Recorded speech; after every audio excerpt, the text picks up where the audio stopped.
Good morning and welcome at the Diplomatic Academy. On behalf of the Vienna School of International Studies, it's a pleasure to have you all here, either on live screen or here in the festival of the Academy. We are partners with the Austrian Institute of European and Security Studies, and I feel honored, as always, to be able to work with Werner Fasslabend. So thank you very much that we can be partners on this. This is not for the first time that we try to make a stock taking in one long morning session on global hotspots, and in a strategic way.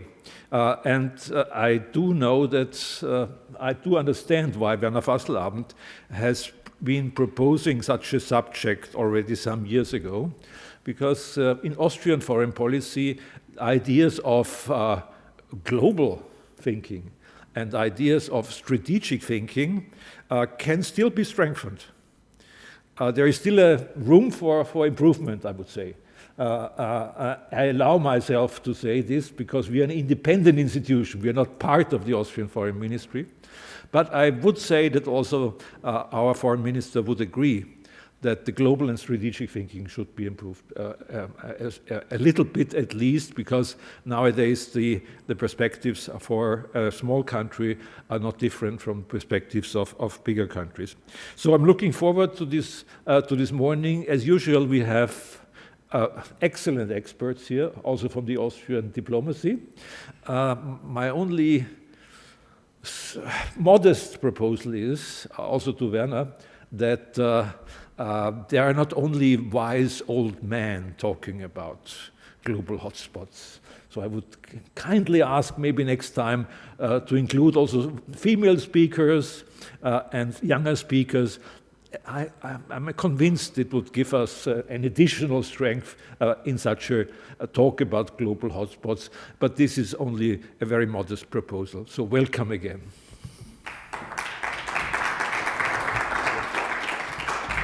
Mr. Ambassador, ladies and gentlemen, I heartily want to welcome you to this opportunity, to this morning meeting as the Director of Diplomatic Academy already stressed. It's a great pleasure for me that you took the opportunity to come, even we are living in a period of COVID-19. And I especially also want to welcome all our online followers from AIES, from Diplomatic Academy, but also from the Atlantic Treaty Association and of EuroDefense. And so far, we will have followers from all over Europe, and it's a great pleasure just to welcome you, to greet you from this place. A special welcome I just want to give to our new Vice President, a long-time member of Parliament in Austria, and also a former President of the Parliamentary Assembly of OSCE. And I just want to present her very shortly and just want to welcome her, Christine Muttonen.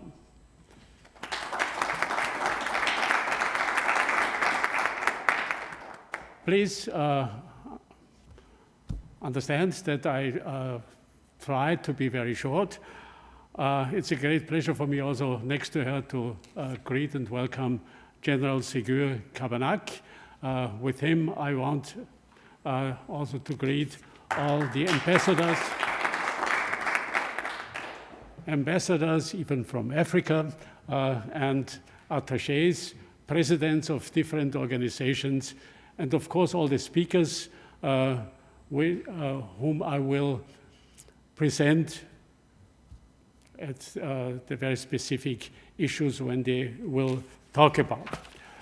Of course, usually I would have given an introduction about the need and the advantage of talking about global hotspots, which means hotspots, places that have a very high risk and conflict potential, and also about the interlinkages, the interdependencies the common actors and the different actors, not only to understand what is going on, but also to learn about their backgrounds.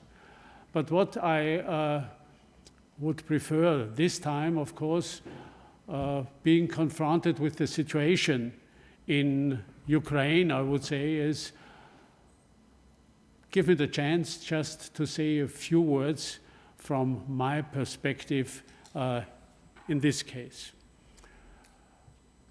Probably not only one, but the most frequently cited statement of President Putin was his words about the fact that the dissolution of the former Soviet Union was the greatest geopolitical catastrophe of the 20th century. And of course, when one can discuss about it, and there are many aspects in this development. But certainly,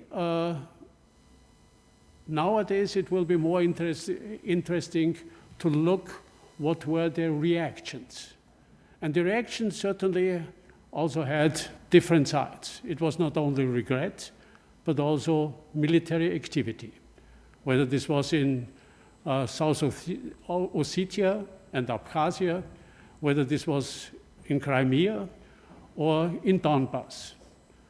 And what certainly was very decisive for me now in this last months was Putin's speech in summer when he talked about Russian and Eastern European history.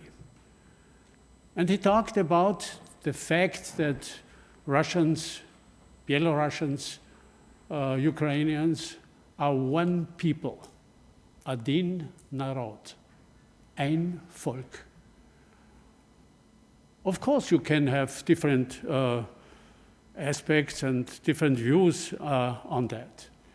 I would say it's probably two people, two brotherly people. Two brotherly peoples, dva bratskие narodi. But at the end, if you ask whether this will make a big difference, I would say not in this case if there is the danger of an invasion. Why?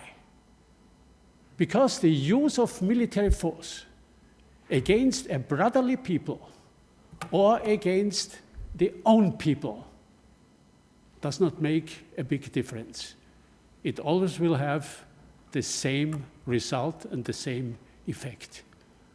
That out from a brotherly situation, you will get into a hostile one with long-term consequences. And insofar, this situation is not only interesting from a specific personal point of view, it certainly is a long-term question, not only in the relation between Russians and Ukrainians, but also concerning the relationship between Western or Central Europeans and Russia. And all of us hope very much that there will be no deterioration of this relationship in the future. Because what we need is not hostility, but cooperation. Otherwise, many things could go wrong. Having said these rather serious words, I just want to go immediately into our first point and our first presentation. And I just want to present you with a very few short words our first speaker. Our first speaker is Dr. Martin Zeid. You can see him already, he's already present. He graduated from high school in this house, from Theresianum, and then studied in Vienna, but also at Lomonosov University in Moscow. He went into private industry and worked as a director for companies in Moscow before he joined diplomacy. And also as a diplomat, of course, with his experience, he joined the diplomatic staff in Moscow for some time, of course, also other different embassies, and then became also the Austrian ambassador to China and also the Austrian ambassador to United Nations. And in the last years, he used to be the special envoy of OSCE for Ukraine. And so far, or insofar, I think we will have somebody who is not only very familiar with the situation in the short term, but he certainly also can present us some insights usually people cannot have in such a case. So far, a hearty welcome to you, Mr. Ambassador Martin Zeitgeist.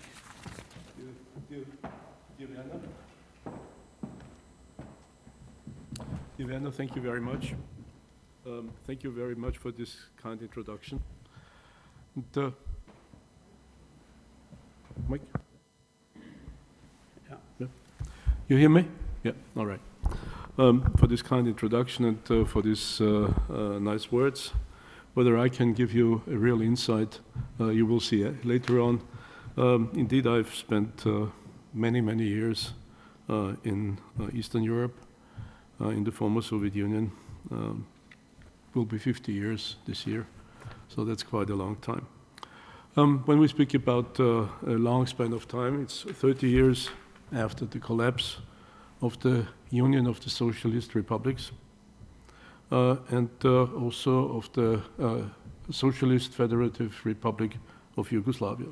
More than 30 years after the collapse of these entities, and today the successor states are still struggling with the consequences of this collapse internally, but also, as we now see, among themselves. When we first speak about the post-Soviet countries, we immediately turn to Russia, and as a general observation, and then I will go into the details in the interrelationship with other successor states, Russia will have the tendency to consolidate also in this year and in the coming years its present form of rule. It's a rule that differs from the rule we have in Europe, in Western countries. And Russia will also try to continue to exert its influence in the post-Soviet space. That is for sure. What Russia does not want, and one has to say that very clearly, to resurrect the Soviet Union as a political system. Putin does not want to reinstate institutions like Gosplan. Putin does not want to have again a communist party that rules like the Communist Party of the Soviet Union has done before. This is very different. It is a different order. And one has to say that very clearly. So we have to be careful when we speak about reconstituting the Soviet Union. That is not Putin's aim. What Putin probably would like to reconstitute is the influence of Russia on what was the Russian Empire before. Although the Russian Empire, the Tsarist Empire, included more countries than the former Soviet Union. Let's now turn to the most burning question, the interrelationship to Ukraine. And Werner Fasslabend has rightly quoted Putin's article and also Putin's quote on the collapse of the Soviet Union as the biggest disaster. But this quote is very interesting because it also continues. And one forgets that the next phrase of this quote says that it was the tragedy that tens of millions of Russians have been divided all over the different successor countries. And this is also important to understand in the context of this quote. It's also, as Putin says, he is concerned about the fate of the Russians, of Russian ethnic Russians in the post-Soviet space, in the other countries of the former Soviet Union. And this is also something that he has been concerned about in Ukraine. I'm supposed to speak louder, so I will do that. So whatever we will see that comes out this year on the military pressure, and I guess Mr. Feichtinger will speak about the military pressure, we cannot predict that. Will Putin really go to war with Ukraine? We cannot here say it definitely. I've been to Kiev, and I will speak about this soon. I've been to Kiev last week, and I've had my own impression on this. So it is difficult to predict this, even with the 100,000 of soldiers that are along the border, even with the soldiers, Russian soldiers, they are also now in Belarus. And I think it would be it is simply impossible to predict what will happen. But the pressure that he exerts through the military presence is for sure. And the pressure will continue, whatever on Ukraine, whatever solution will be found. The pressure on Ukraine will continue this year. It will continue on the issue of the Russian language throughout the country and other minority languages in Ukraine. It will continue on the situation of the Orthodox, of the Orthodox Church with the orientation to the Moscow Patriarchate. So this pressure will continue. There will also be a continuation of economic pressure. It will be important not only to orient Ukraine away from NATO, but it would also be important for Putin to orient Ukraine again more towards Russia. This also concerns the setup of the country. Ukraine is a democracy. And it has shown that this is a democracy also in the last presidential elections in 2019, with a clear victory of a candidate that is the complete antipode to Putin, Zelensky. Zelensky is 44 now. Putin will turn on the 7th of October, he will turn 70. And we will see, I'm sure, great festivities in connection with Putin's 70th anniversary this year. So Zelensky is an antipode who has no political background, who was an actor, but he's still in Ukraine, and he still enjoys a certain popularity despite all the efforts from the Russian side. Zelensky will continue, and the Ukrainians will continue to want to have a democracy in their way, with not really well-instituted parties, with a really volatile political system, but it will continue. And the Ukrainians are also now working on a huge project that is so important, that is the decentralization of the country. The country has 603,000 square kilometers. If you deduct, theoretically, Crimea and the areas in eastern Ukraine of the Donbas that are not under control of the Kiev government, it is about 40,000 square kilometers that one has to deduct. So still, 560,000 square kilometers are under the control of the Kiev government. And Ukraine is territorially on the European continent the second biggest country after Russia. So the decentralization of this country is a huge project. And it is going on successfully. And if Zelensky will succeed in concluding this decentralization process, he will be even stronger, and democracy will be even firmer in Ukraine.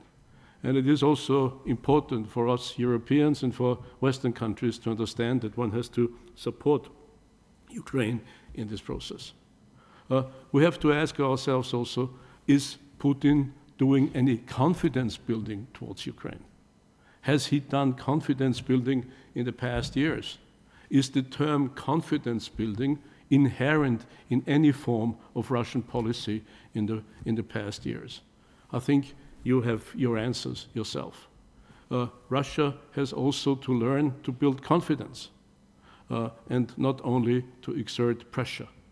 I think this is an important aspect, and this is especially important for Ukraine. When I was in Kiev last week, I observed what also others have observed, and it has been written about in the papers, that Ukraine knows its strengths, but also its weaknesses. They know it very, very well. They know their military strength very well. After they are now in the 8th year of a military conflict that involves also Russia by its support of the separatists in the east of the country, and by its, I would say, even direct influence. There is this mutual dependence on gas exports. As long as Nord Stream 2 will not go into operation, Russia will also depend on the transit of gas through Ukraine.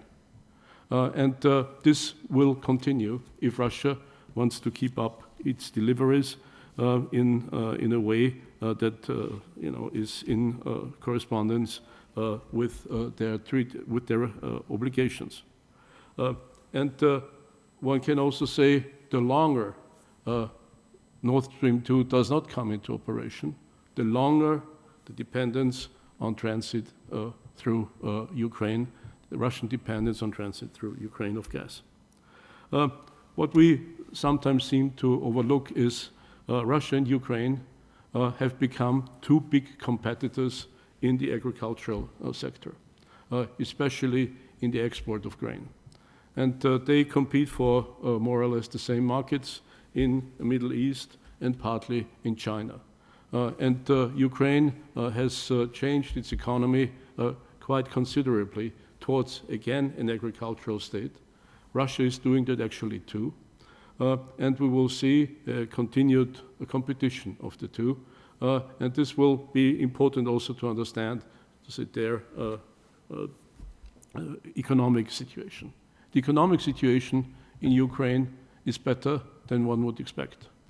There was just a recent article by the most insightful analyst of post-Soviet countries, the Swede Anders Åslund.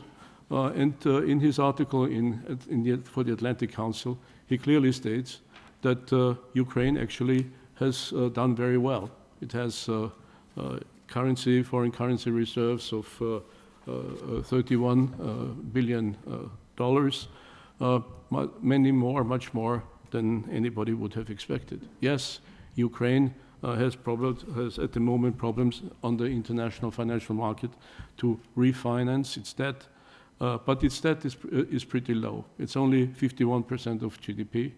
The hryvnia, the local currency, has depreciated in as much as the ruble has depreciated in the last weeks. So Ukraine is still there pretty good. And also this is a reason for a certain self-confidence of Ukraine that we have to understand, and this will continue. And with the help that the European Union has now also promised to the financial help, this will be also important for Ukraine to overcome certain problems in refinance that are there at the moment. Werner Fasslabend spoke about my role in the negotiations in Minsk between the Ukraine and Russia in the trilateral contact group and the OSCE trilateral contact group, 3 sides, Ukraine, Russia, and the special representative of the chairperson in office of the OSCE, plus as invited guests to each of the negotiations, the separatists. In the Minsk language, it's called the representatives of the certain areas of the Donetsk and Lugansk regions. At the moment, there is a stalemate in the negotiations. They were able in 2020 to negotiate a major ceasefire in summer of 2020. That was the most long-lasting ceasefire in this conflict ever. It now has unfortunately disappeared, but real fighting has not resumed. This ceasefire, I have always labeled it as the COVID ceasefire, but it has been holding pretty well, so they can resort again, if they want, to this ceasefire agreement. In political terms, not very big developments. And the Russians usually claim that Ukraine does not fulfill its treaty obligations. But one has to also say that from the Russian and the separatist side, there is no fulfillment of the treaty obligation in certain areas, specifically as to the military side of the removal of troops, and especially also the ceasefire agreement that should have entered into force 3 days after the Minsk Agreements were signed on the 15th of February 2015. And on the 15th of February 2015, there was actually a huge fight going on with the Ukrainian army being really forced out of a place called Debaltsevo with very heavy losses. So one has to say that the Minsk Agreements, if one can say so, from the very third day of its existence, were not implemented from the Russian and the separatist side. The Russians demand autonomy for the areas, the separatist areas. The word autonomy does not figure in the Minsk Agreements. The Russians ask for direct talks with the separatists from Kiev, but the word direct talk, the word direct, does not figure in the Minsk Agreements. It only says that these talks should take place through the trilateral contact group. This is important to also know. From the Ukrainian side has definitely not implemented its political obligations, especially as to the special status. But the special status is to be granted in the context of the decentralization process of Ukraine. I had mentioned this before.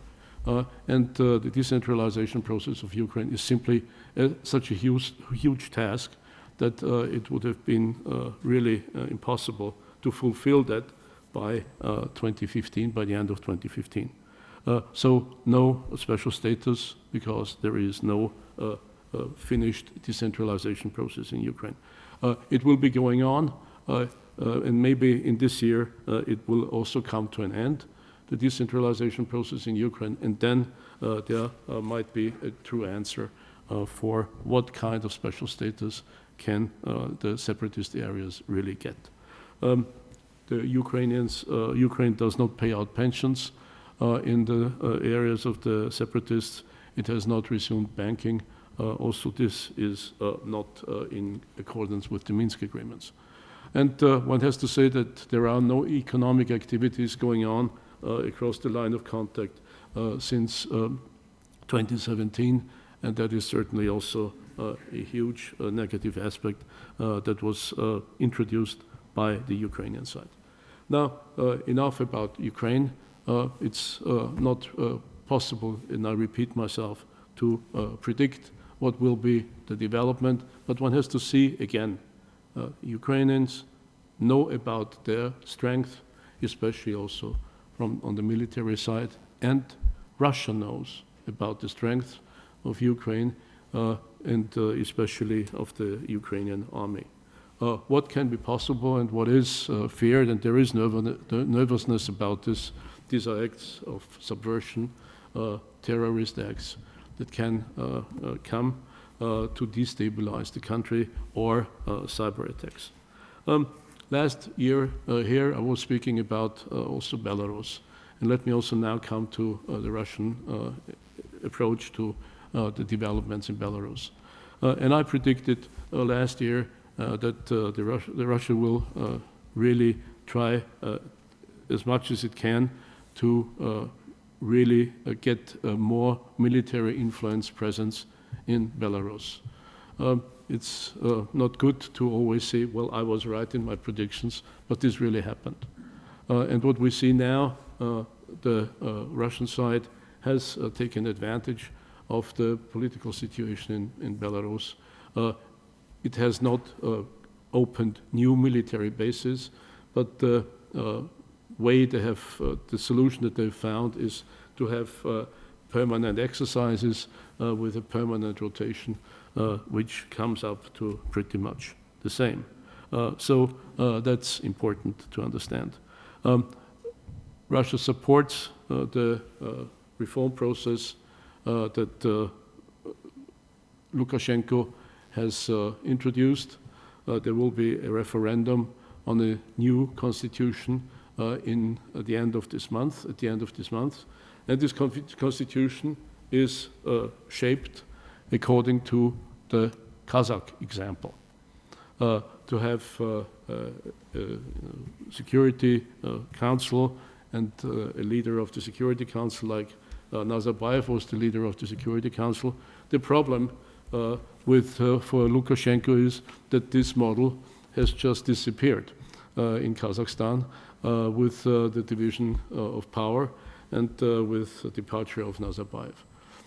So what will be the outcome of the referendum and how many people will vote participate at the referendum, and how participation will be organized will be another maze and another riddle, and it will be important to see what kind of result of this referendum will have. I mean, we know the result of the referendum beforehand. We know that it will be a huge success, but still it will be interesting how many people participate and what are then the reactions afterwards, how people say that they have really voted. We will see this. They will also further work on a union state between Russia and Ukraine. This will, between Russia and Belarus, excuse me, and this will definitely come. What it will also mean for business from European countries, Western countries in Belarus is not enough clear, but it will definitely come. We will also have, and that's important, on the 3rd in 2 days, on the 3rd of February, a new Russian ambassador will hand over his credentials to Lukashenko. Usually one would not report this, but this new Russian ambassador is my former counterpart and still the leader, the head of the Russian delegation in the talks of the trilateral contact group, Boris Gryzlov, the former Speaker of the Duma, the former Minister of Interior, and one of the most interesting and outstanding politicians of the past years in Russia, and still also very influential in the party, in the United Russia Party.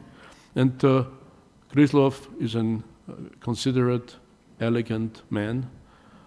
He can speak extremely well, and he will be an interesting counterpart to Lukashenko in the realities of Belarusian politics in the future. And Gryzlov's task will definitely be to create more sympathy for Russia in among the Belarusian public. And I'm sure that I have worked with him for quite some time, and I'm sure that he will succeed. He will broaden acceptance of Russia in the Belarusian public, and this is absolutely necessary at this stage. One also has to see that despite the sanctions, the Belarusian economy has done not badly in the past year, and this will be, and also the outlook for this year is not so bad. That's an aspect that we should not underestimate. There is also a certain strength in the Belarusian economy. Belarus will probably further curb migration to Poland and Lithuania. It is also not popular in Belarus itself, what has developed, especially also among the Belarusian population. Let me just turn very short with some words to another country that we usually tend to overlook in the post-Soviet context in Europe, which is Moldova. Moldova has elected a new president, a lady president, Sandu. And Sandu is a very pragmatic leader.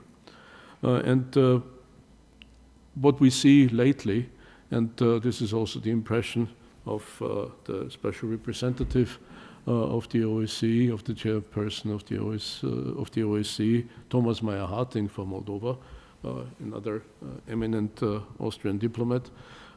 He sees a real possibility for positive developments there.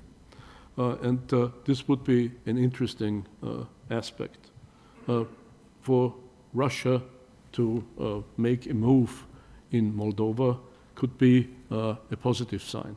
And with this pragmatic new leader, Sandu, this might be also an interesting step. Russia has seen that Moldova is also now a sound democracy. The last presidential elections have shown this very well, and Russia will have to take, the consequences out of this, and will make its conclusion. It has seen that this country can stabilize. When we speak about now internal Russia, just some words about this. About the structure, I think I have already spoken, and I don't have to repeat that again. And the form of rule that we have, and with this really sad developments, like what happened to Memorial, and the orientation towards the past and not towards the future in Russian society. But the orientation towards the future would be so important, especially also for Russian economy, for Russian industries. I think at the moment what we can see, there is a big internal debate going on in Russia for how will Russia react to the decarbonization of world economy. What will Russia do with its major companies, Gazprom, Rosneft? What will be the future, especially also with the reorientation of the car industries? What will be Russia's role? And it is not only for the gas and the oil sector, but there is also a huge coal sector in Russia, especially in Western Siberia, in Kemerovo, and in the Donbass, on the Russian side of the Donbass. So what will happen with this sector? This is a huge challenge for Russia. Russia has been plagued, as we know, by forest fires. Russia has the problem of the defrosting of the permafrost in Siberia, in Yakutia.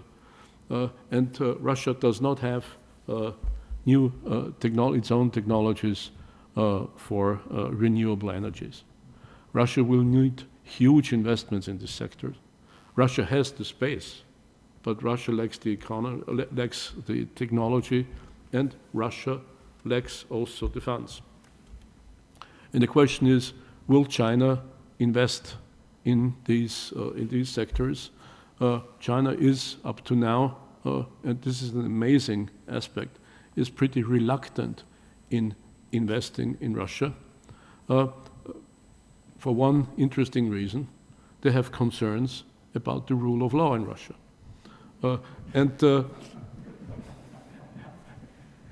You react correctly. but that's the reality. So the rule of law as to stability of investments.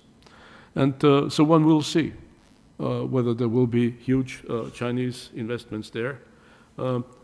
Russia can further develop hydropower, no question, but also for this, Russia needs funds, and this will be also extremely costly.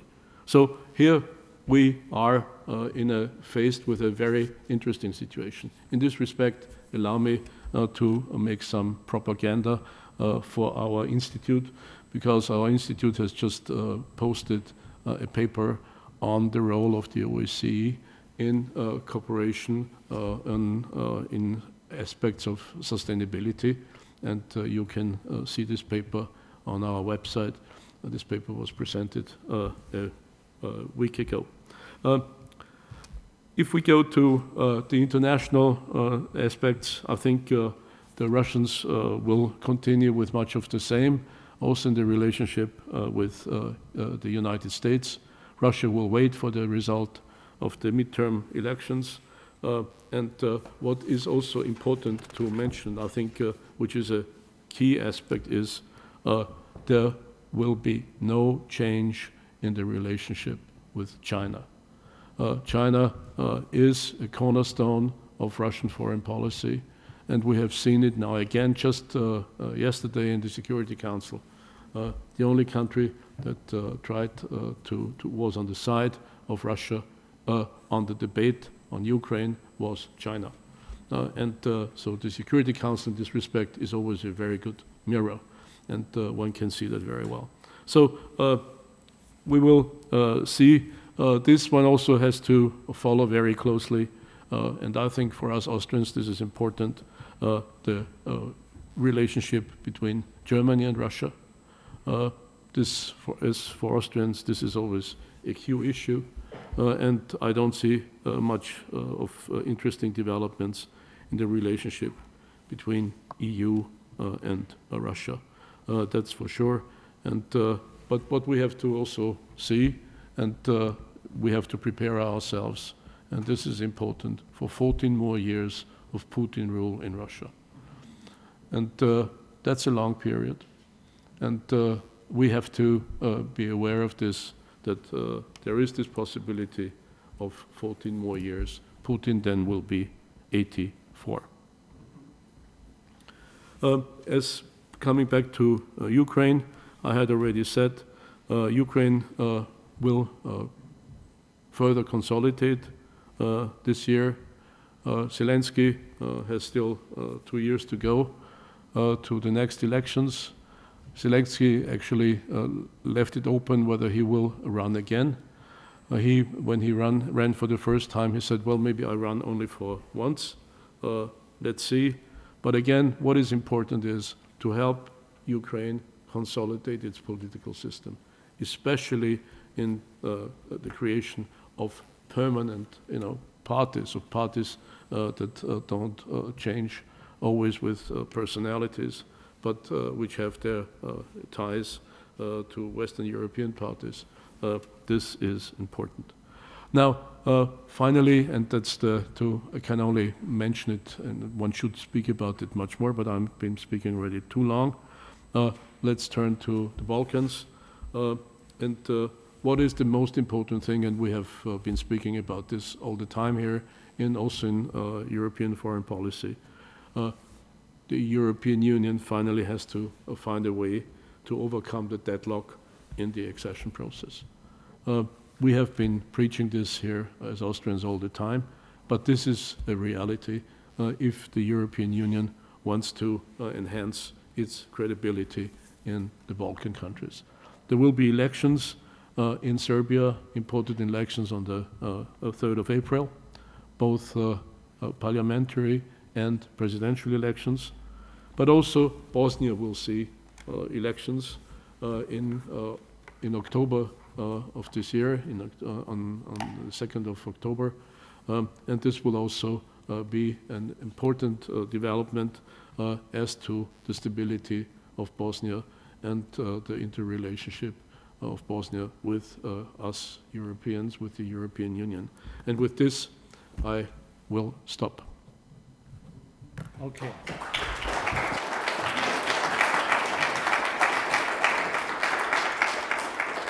Thank you so much for your presentation. I think it really was just a pleasure to listen to such a competent presenter in this very specific situation. And I guess nobody's here who did not learn quite a few aspects and informations. Thank you so much about this. And now we will immediately, I have to add that, of course, Ambassador Sajdik, due to this topic of Eastern Europe and now the situation between Russia and Ukraine, he got the privilege to talk a little bit longer than the others, okay? Now we will have to try, you know, to follow our schedule.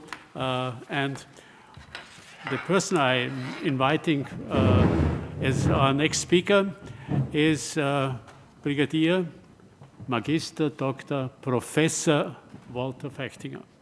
Walter Feichtinger, please come here so you also can follow afterwards. And you might speak maybe from... No, I have to from here, okay? Yeah, Walter Feichtinger was born in 1956. He had a very typical defense career as an officer. Afterwards, he also tried to go into political studies, studied at the University of Vienna, got his doctorate. Then he became an advisor in the cabinet of the Federal Chancellor of Austria. And afterwards, he became, for a very long time, the director of the Institute for Peace Support and Conflict Management. I think it was 18 years or something like that. And he certainly published and organized so many things. Now he is the president of the Center for Strategic Analysis in Vienna and cooperating very closely with AIES. It's my pleasure, and as Ambassador Sajdik already mentioned, we would ask you, before you are talking about the Middle East, because this was the very specific topic, that you also give us maybe a short overview about the military situation around Ukraine. Please, go ahead. Is it on? No. No. Oh, two. Okay. Thank you so much. Thank you for the nice introduction. Ladies and gentlemen, it's always a pleasure to be here and to see you and to interact with you. And I always enjoy listening to Ambassador Sajdik because I could listen for hours because his knowledge is outstanding for me, and it's always excellent to hear it. Some notes on the military side of the Ukraine conflict, or the conflict around Ukraine, I would say. You want me to tell you how probable a military attack will be? Okay, I can't answer. Some people say, Mr. Putin knows. I'm not so sure. Because I would say the probability of a military attack is highly or mostly depending on the political development and the outcome of the negotiations and talks. So maybe it's not already decided whether it will come or it will not. First point, probability of a military attack. The second one, what kind of options, what kind of scenarios we could imagine if it comes to an attack? I would say there is a variety of options. The first one is a combination of a hybrid attack. It could include attacks, cyber attacks on governmental institutions, for example, on airports, on electricity plants, and so on and so forth. So only to demonstrate what you can do. And with cyber attacks, you can do a lot of harm to any country and to any society. So that is one part of the cyber element. The second one is one we are witnessing already. It is propaganda. It's the war of propaganda. Because when you look to the media and reading the headlines, you see always NATO is attacking us. We were totally destroyed by the West because of the enlargement of NATO and so on. And the Western side nowadays is also answering because they are saying Russia will attack. So the propaganda war is already ongoing, and it is a very important part because you mentioned it, Mr. Sajdik, that the mood of the population and how strong they stand together is a very important element in such a crucial situation. And if you can blur it, if you can block it a little bit, you have done a lot already, because the defense capability is highly dependent on the will to defend yourself and to rely on what your government is telling you. So that is one point. Coming to the next, you could include some military elements also. False flag operations, for example. You do not know who is really acting. You cannot say it has been the Russians, but there is some military attack on selected points in the country. You can also have a little bit of stronger engagement if you come to the eastern part of the country and you support the separatists openly, militarily, for example. It could change the situation on the contact line dramatically. It would already be a very crucial step for Russia, because that would be an official invasion on a low level, totally against international law. Nowadays, all the engagement is covered, and Russia says we are not officially engaged, we are a mediator. But if they would cross over this red line and supporting and bringing in own soldiers into the eastern part, into the Donetsk and Luhansk part, it would be a total different engagement. It would be totally against international law. That is a small-scale military engagement. It could be a larger one, because you have already more than 100,000 Russian soldiers, not included Belarusian soldiers. So you could do much more. You could have an invasion in the eastern part, for example. You could concentrate on the southern part. Mariupol was mentioned very often in this regard. There could be a land bridge between Crimea and the east and the Russian side. So, but it is only options and scenarios, I would say. I do not say it is a very realistic one.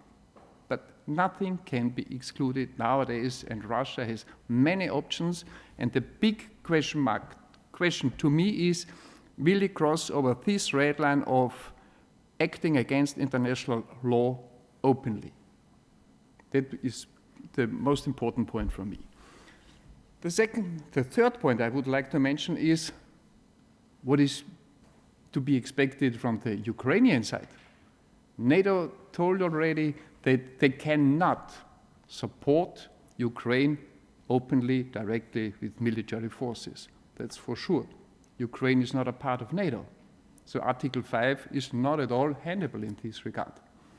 But the Ukrainian side had a huge change in the military side within these 7 years already. In 2014, the Ukrainian military forces were totally concentrated on the western part of the country.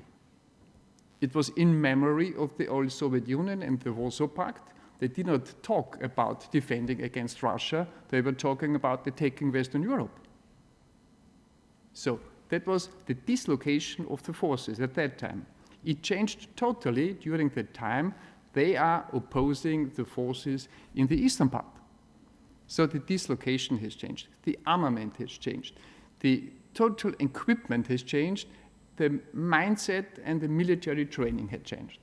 And that is due to a close cooperation with international partners, mainly United States, Great Britain, and many others. And so I would say the military of the Ukraine is now in a much better situation than it was in 2014. Of course, they could be surprised by an attack of Russian forces as a first step. The second step would be a strong, I would say, defense of the Ukrainian side, and the price for the invasion in Ukraine would raise every day. International support, what could be expected? A lot, not a direct firepower from an international partner, but support in logistics, support in armament, support in intelligence, and so on and so forth. So a total different situation of the Ukrainian forces than it was in 2014. And Russia knows that. And when you are listening and you are looking into the newspapers nowadays, you see how many military equipment is today going into Ukraine. And it raises the price for any invasion. Last point, what could be the remaining, what could be the outcome? Is Russia forced to do an invasion? I would say no, not at all. Putin has achieved already a lot. And I am very thankful to you, Mr. Ambassador, that you mentioned the positioning in Belarus, because it was in Russia's interest for so many years to have Russian troops on Belarusian soil. They have a military cooperation, but it is limited to air defense regarding to Moscow, to the capital, but not army soldiers on the ground. And that will be a very important point, and I would say they will not leave. Some of them will stay, and they will have a close cooperation, and Lukashenko will have to say, okay, I agree. That is a big difference to the previous times, I would say. And another point is that Russia demonstrated to all of the world that we are able, and if you are ignoring us any longer, we are willing to do also military. We will use military means also. South of Thatcher was meant by you, Crimea in 2014, and the eastern part of the Ukraine are a good remember of that, I would say. So, from my understanding, Russia has already demonstrated its strength, and it is depending on the political level nowadays and the negotiation effect, whether it will come to a military attack or not. I do not expect it. I would say the longer the negotiations will be in town, the less probable a military attack will be. Thank you. Yeah, thank you. Thank you very much for this short and compact presentation of the military situation, because certainly this is an aspect that would change the European stage more or less completely. As far as I see it, if there was a military invasion, then the question would not be whether Nord Stream 2 should work in the future, but it would rather be the question of reorientation of the whole European energy politics and also trade politics versus Russia. And insofar, this mutual dependency on the energy sector certainly is a very important question. And if I just would like to add one more personal impression. I had the chance to visit Ukraine almost every year since it became independent. And I also had the opportunity to meet very often at different conferences, lots of military people of Ukraine.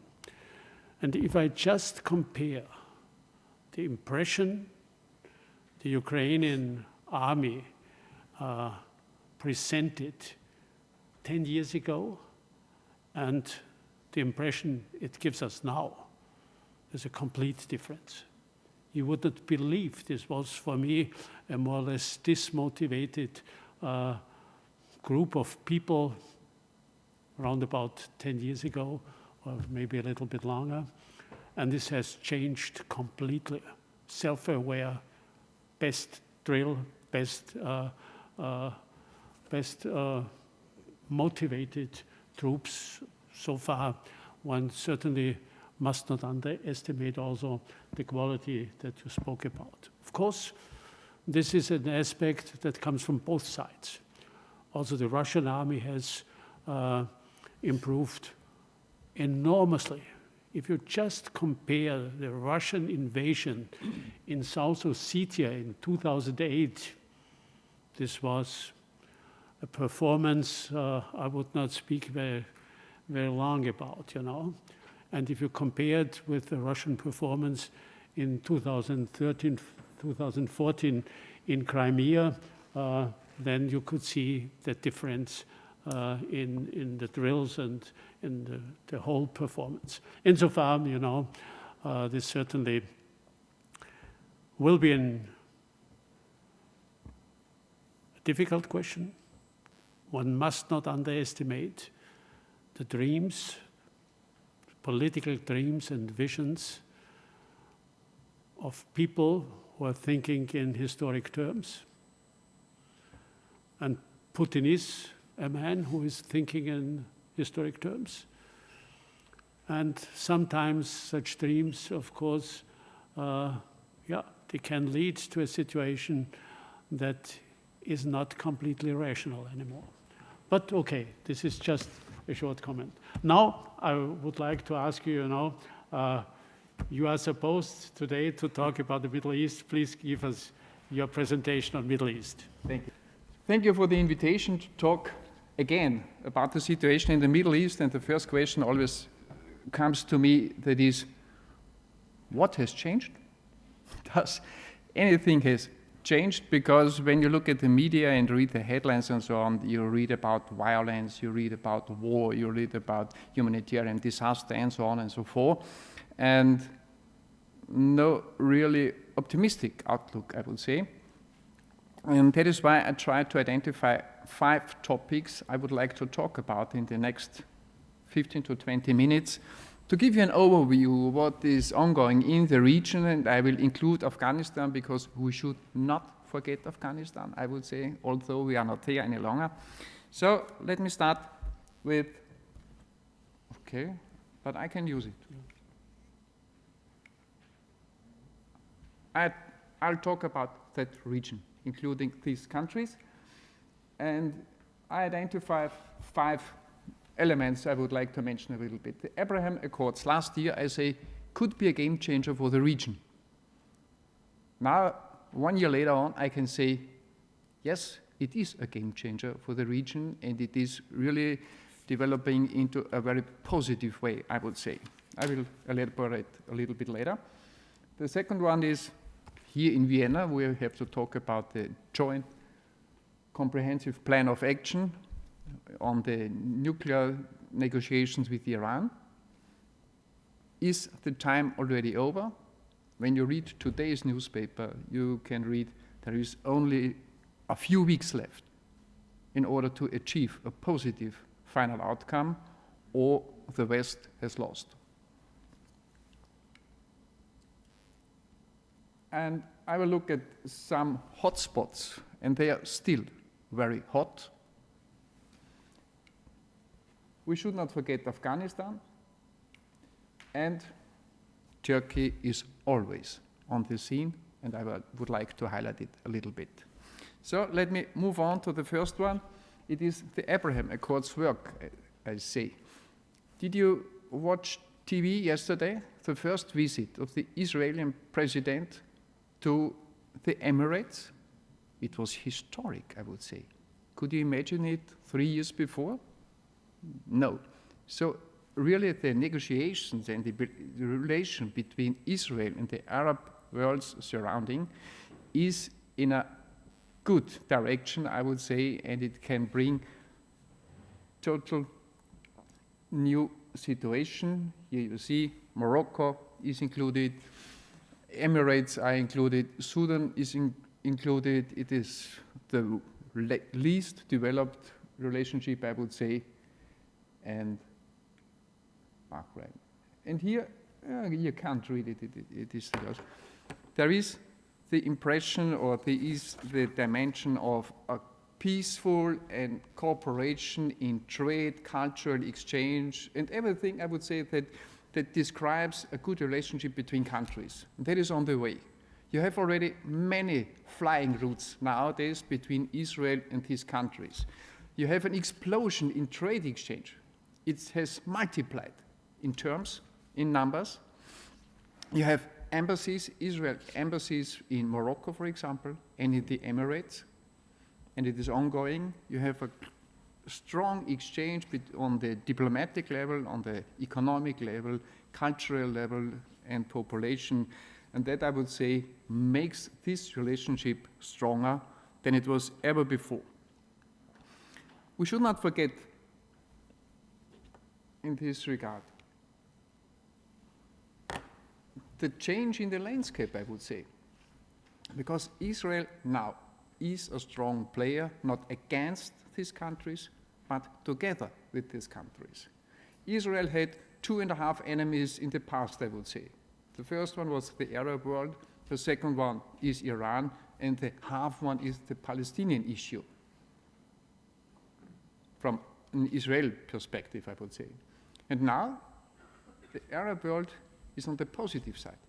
You have a positive relationship. And that makes a big difference for Israel as an actor in the region and for all the countries that are hoping for a good cooperation with Israel, because Israel has to offer a lot in economy, in industry, in science, in research, and so on and so forth. So it is of mutual benefit to have a better relationship nowadays. And it works, and it is intensifying, I would say. You could also add another aspect, that you have a new unity against Iran. It is highly important from my understanding, because the United States position under President Biden has changed a little bit to the previous one. President Biden is not as outspoken against Iran as it was Mr. Trump. And the Arab world and Israel is listening very intensively. What can they expect from the US side in case of an Iranian nuclear program? And so to have a unity between Israel and the Arab side is a new dimension I see in this regard. Let me come to the next point that is strongly linked to that. What is the intention? For many years already, the process started in 2015. The intention of this negotiation was and is to prevent Iran from becoming a nuclear power. And it has its ups and downs. The Israeli side is still opposing that negotiations, because they say they cannot come to a good end. The United States was in favor of. President Trump left the negotiation table in 2018, and the United States this year returned, but not in direct negotiations. They are participating in as an external actor, so to speak. So Iran and the United States are not sitting at the same table. They are sitting in different rooms. But the United States is back and saying we are still interested in having a result, a positive result in this. We had already also a delay on the Iranian side because there were elections last year. Now there is a new leader in town, Mr. Raisi. And some people said he is a hardliner, they will leave the negotiation table. They did not. And many observers nowadays say Iran is still interested in having a positive solution and having a negotiated outcome of these talks in Vienna. As I mentioned already before, time is running. Some people say we have only a few weeks. The Russian representative said we will come to a result within February. So let us hope and wait and see what will be the outcome. It would be of highest importance for the security situation in the whole region, because no Arab state would accept a nuclear weaponed Iran. And Saudi Arabia said already, if Iran has really the intention and the power and the ability to produce nuclear weapons, we will do the same. It is on the table. And nobody worldwide is interested in a run, in a weapons run, in nuclearization weapons run in that region. So very, very important, I would say, and there is room for hope in this regard. Brings me to the hotspots in the region: Lebanon, Syria, Iraq, Yemen, Palestine, and not to forget, the so-called Islamic State, Daesh, is still alive.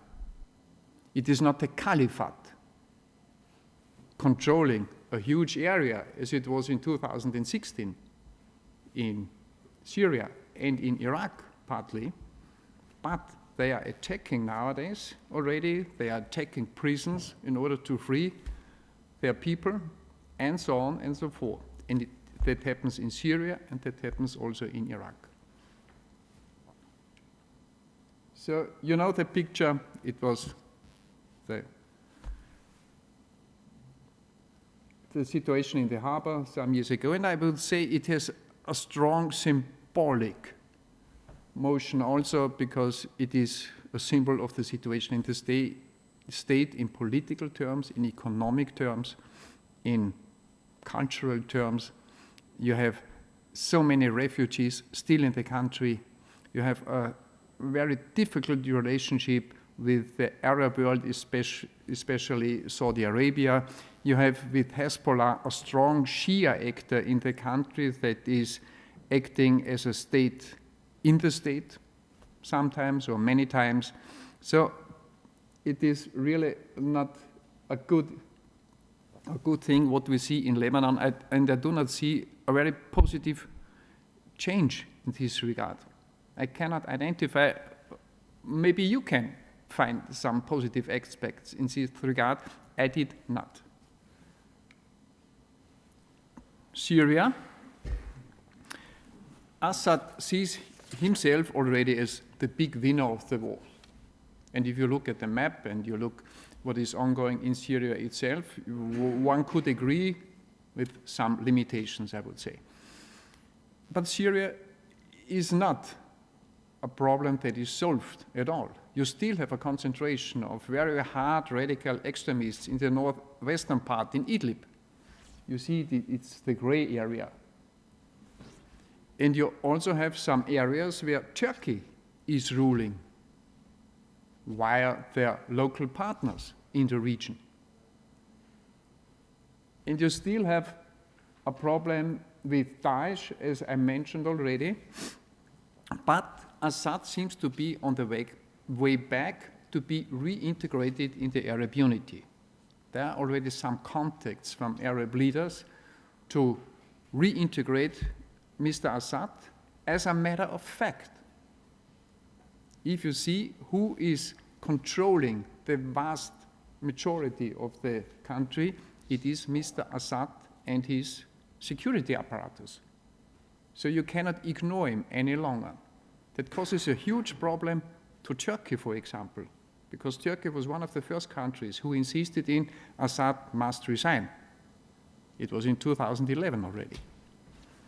So Syria, you see it, Assad is reconquering. He wants to take back the whole country. So he is not accepting the Turkish regulated areas and the Idlib area. He wants to reconquer the whole country.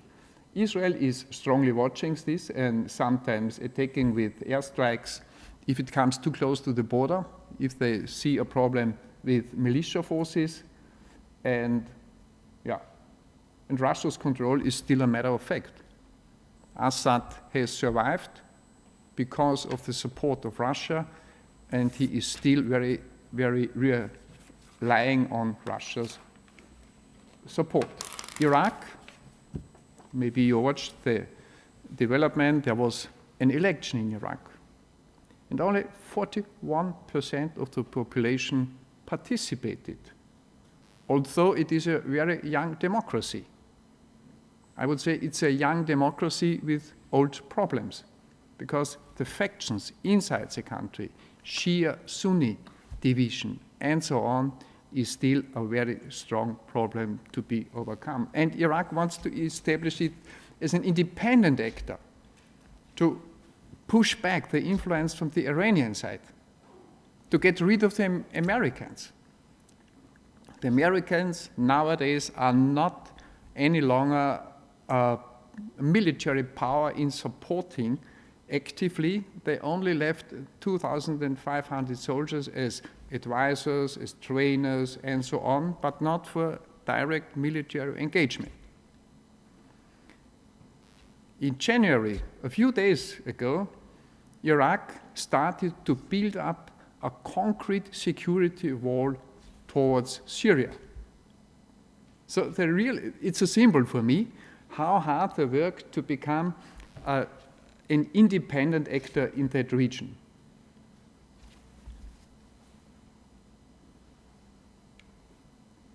Yeah. Yemen. There was some hope during the last year because there were negotiation intentions and so on. But at the end of the year, it was very clear today and in the next weeks or month, there is no hope for a solution, no hope really for serious negotiations. Any involved actor relies on its military strength. That is always a bad situation because there is no room for negotiation if you have such a situation. There's a humanitarian disaster already for many years, but it does not change the approach how to resolve. So, short step to Afghanistan, okay. I would say there was a handover and takeover in an unexpected way. What we see nowadays is that the Taliban are back and the old problems are back. We do not know how the society will act in the future and how the Taliban regime can solve all the problems. And the most important problem from international side is, can they avoid safe havens for terrorists, as it was in 2001? And it was the reason for the invasion of the United States in 2001, the engagement. These are pictures from last year. So Daesh and its companies are working. There is, I would say, a pragmatic approach from the international side. You have to talk with the Taliban. They are ruling the country. You may love them or not. They are reality. And the last meeting was last week in Oslo, and there were previous weeks meetings already. So you have to find a way, we have to find a way, the Western Hemisphere also, in order to support the people, and that is mainly important. And if some countries were happy about the US withdrawal, I would say, let us wait and see. China may be involved in that country because of the security situation. Iran also, Pakistan also, because the extremists could spread their influence in all that countries. So let us wait. You know him? He's well known, I would say. That was a picture from last year, because in the Eastern Mediterranean, he wanted to exert pressure on Greece, on the international community, related to Libya, and so on. Mr. Pusztai will tell you again. That was not the dominating topic this year. We were talking about the militarization of the Turkish foreign policy, because they are nowadays really in a strong military position, and they were supportive in Nagorno-Karabakh for Azerbaijan, in Libya, exerting their own military pressure in northern Syria, and so on and so forth. But they are running out of money, I would say. They have a problem, and they are rowing back to a certain extent to have a more east relationship with Arab countries, with the United States, also with Europe, and so on. So let us wait and see how it will develop. It is depending on the money Mr. Erdogan has in his pocket. And the money is running. S-400, the anti-air defense system that was procured by Russia, is still a problem in the relationship with the Western world, with NATO, with the United States, but it is not on the top level nowadays. You are not forced to use it. You may buy it, but you are not forced to use it. So it could be a solution not to use them. Outlook, I see already time, so I'm fastening up a little bit. The fragility in the region will be the same, I would say, as it was in the last 3-4 years. Conflicts like Yemen will pursue, and I do not really see a positive attitude in this regard. Iraq maybe is on a good way. Syria, let us wait and see how the internationalization of the Assad regime will work, especially with the Arab world. And don't forget Islamic State. Don't forget the terrorists. They are reorganizing, and it was predicted already. It was predicted after the defeat of the Caliphate. Now you are not on the surface, they went under the surface, and now they are coming back. Power struggle between Iran and Saudi Arabia will be the dominant political factor for the development in the region. It will be ongoing. The agreement on the Iran nuclear deal is of highest importance. It could change the total scenery. Sustainability of Arab unity, yes, I see it in a good way, as I say already, also related with Israel. And the future of the Palestinians is in whose interest? The Arab states are not the strong workers for them, I would say. Abraham Accords is using the ability not to tackle again on the Palestinian issue. It's not a precondition any longer as it was before. And the role of Turkey, I'm highly interested. I hope that they will come in 2 weeks to Turkey. I have a journey, and not a journey, I have a fact-finding mission, I would say. And I'm highly interested on the Turkish perspective, how they do see the world surrounding them. So, only food for thought, no solutions, that is clear. No crystal ball, you have to find your own solutions and answers. Thank you so much.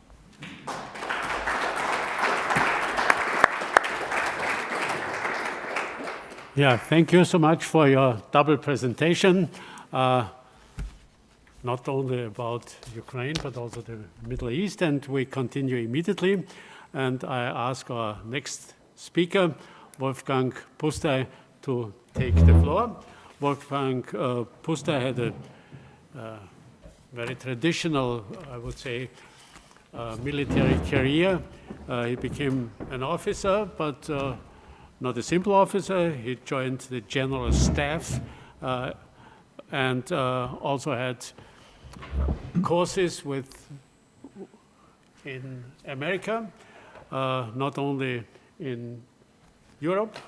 He also became chief of staff at EUFOR in Bosnia, so far he had quite some international experience in the field. And then he became the military attaché for Italy, Greece, Tunisia, and Libya.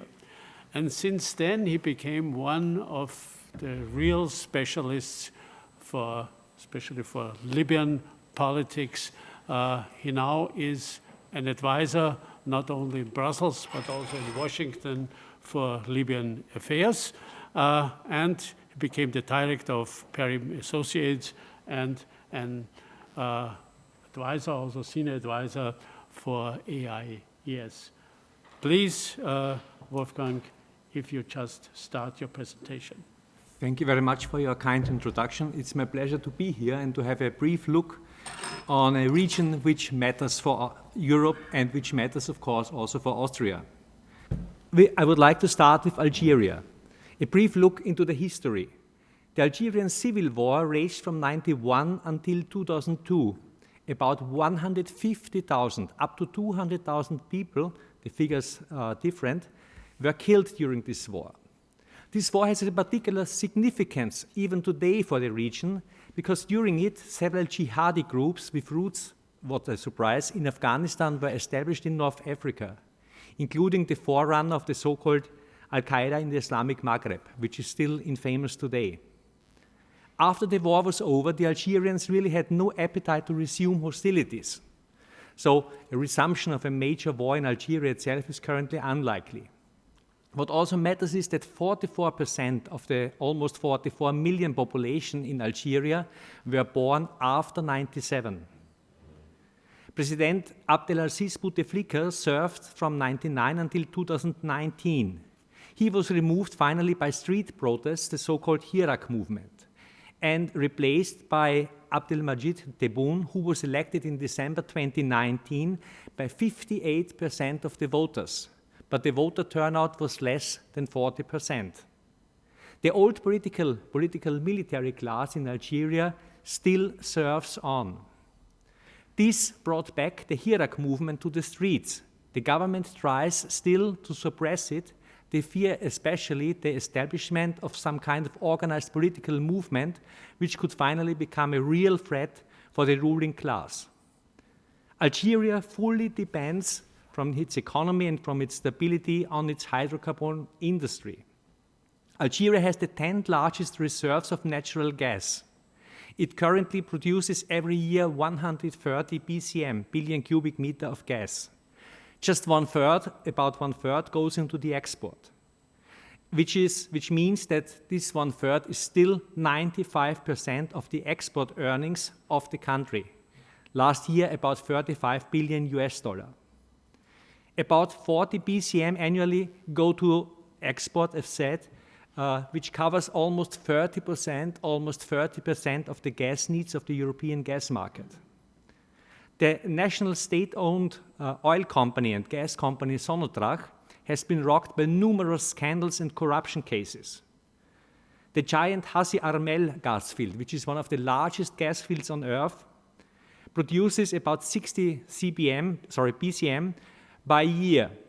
This production could be only sustained, and here the problems start, until about 28. Thereafter, the production will fall rapidly, and the new discoveries won't be able to make up for this. Algeria has the third largest amount of gas reserves in shale gas basins. But as you know, this is quite difficult to recover, and they remain for the time being untouched. There is also widespread fear in Algeria, and not only in Algeria, but in the whole region, that developing such reserves could endanger the whole deep Saharan aquifers, which would become a huge environmental problem. Regardless that Algeria has a lot of energy, there is an energy problem in Algeria, energy shortage. This is due to the low efficiency of the power plants and high grid losses.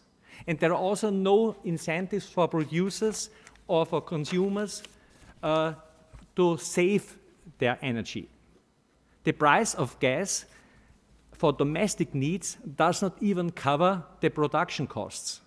But due to the social situation in Algeria, it is impossible for the government to change this. Away from the hydrocarbon sector, the country's economy is, with a very few exceptions, in a free fall. One of the reasons is that the regulatory policy discourages all kinds of foreign investments, including in, and this would be quite important for the future of the country, in renewable energy, in solar energy. The stability of Algeria will depend on the transformation of the economy away from gas, but they're doing everything to make this more complicated. Foreign policy of Algeria is characterized by its tense relations with Morocco. Morocco, and I'm not sure if this is well known, has a special relationship with the United States. It was the first country to recognize the independence of the United States, and they signed the Treaty of Friendship in 1786, which is still in force. This is the oldest non-broken friendship treaty of the United States. But with their neighbor Algeria, the situation is more difficult. Algeria severed diplomatic ties with Morocco in August 21. Reasons are the normalization agreement between Morocco and Israel. You have just mentioned this before. The Abraham Accords, it is not entirely known or not everywhere known that Algeria was one of the key supporters of the PLO and of Intifada during the uprisings in the Palestinian territories in the last decade.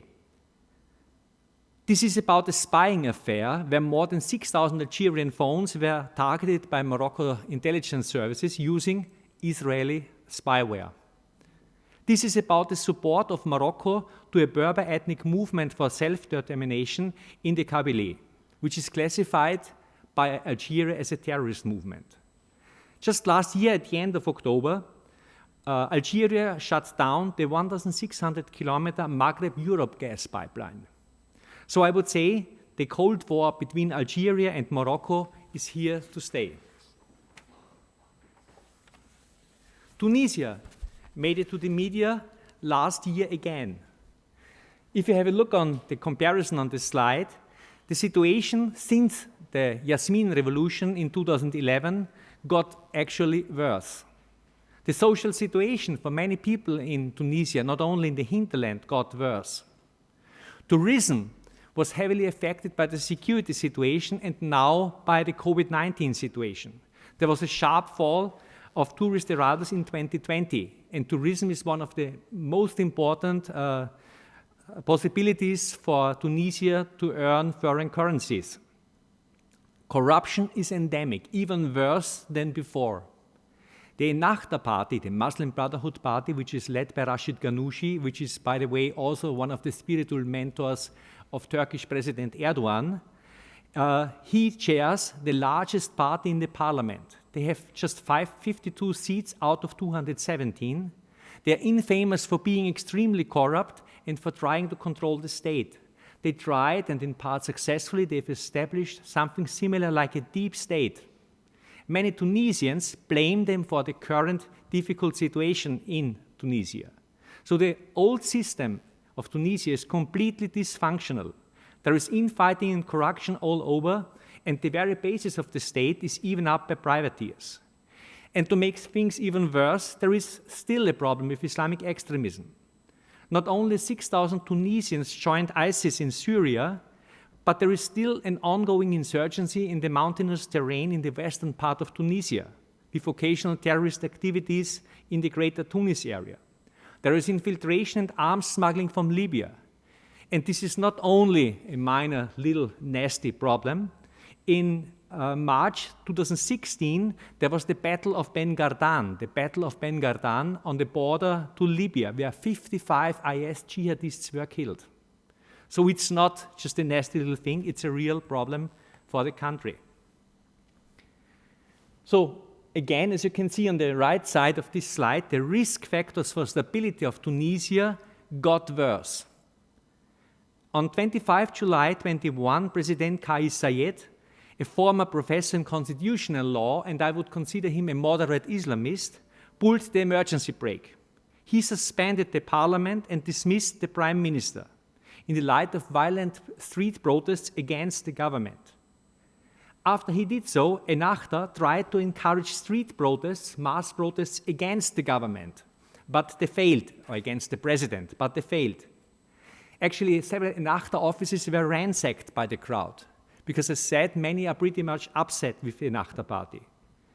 But things didn't really turn out to the better. The population was initially hopefully and fully supported Kais Saied, but now the situation is getting not better, and the people are getting more and more skeptic. The president is ruling by decree, and Ennahda is, especially in the United States, lobbying for an international pressure on Kais Saied to reinstate the former parliament, or in other words, to reinstate the power of the Ennahda party again. They try, and this was just the case during the recent 2 weeks again, they try to encourage mass protests against Saied. So they try to get him out of power by international pressure and by protests from the street. Kais Saied has planned his timelines for returning to something like full democracy, with elections on December 17, 2022, after the constitution has been modified. The question is now, will Tunisia return to democracy, maybe this time to a real democracy, or will Ennahda be able to return with its deep state. Libya could perfectly serve as a case study for how not to do international crisis management. The 2011 intervention was successful, but there was no efficient international support thereafter because the international community had no appetite and the Libyans didn't want to have them. In 2012, there were the first parliamentary elections on July 7. They were euphorically celebrated by the international community. Some 1.8 million Libyans out of about 6 million eligible to vote went to the polls. This means about 62%, and this figure 62 was praised in the media, of the registered voters. But only about 44% of those eligible to vote per se. In June 2014, there were the next parliamentary elections. This time only 630,000 voted, 14.6%. The international enthusiasm about elections in Libya somehow cooled down.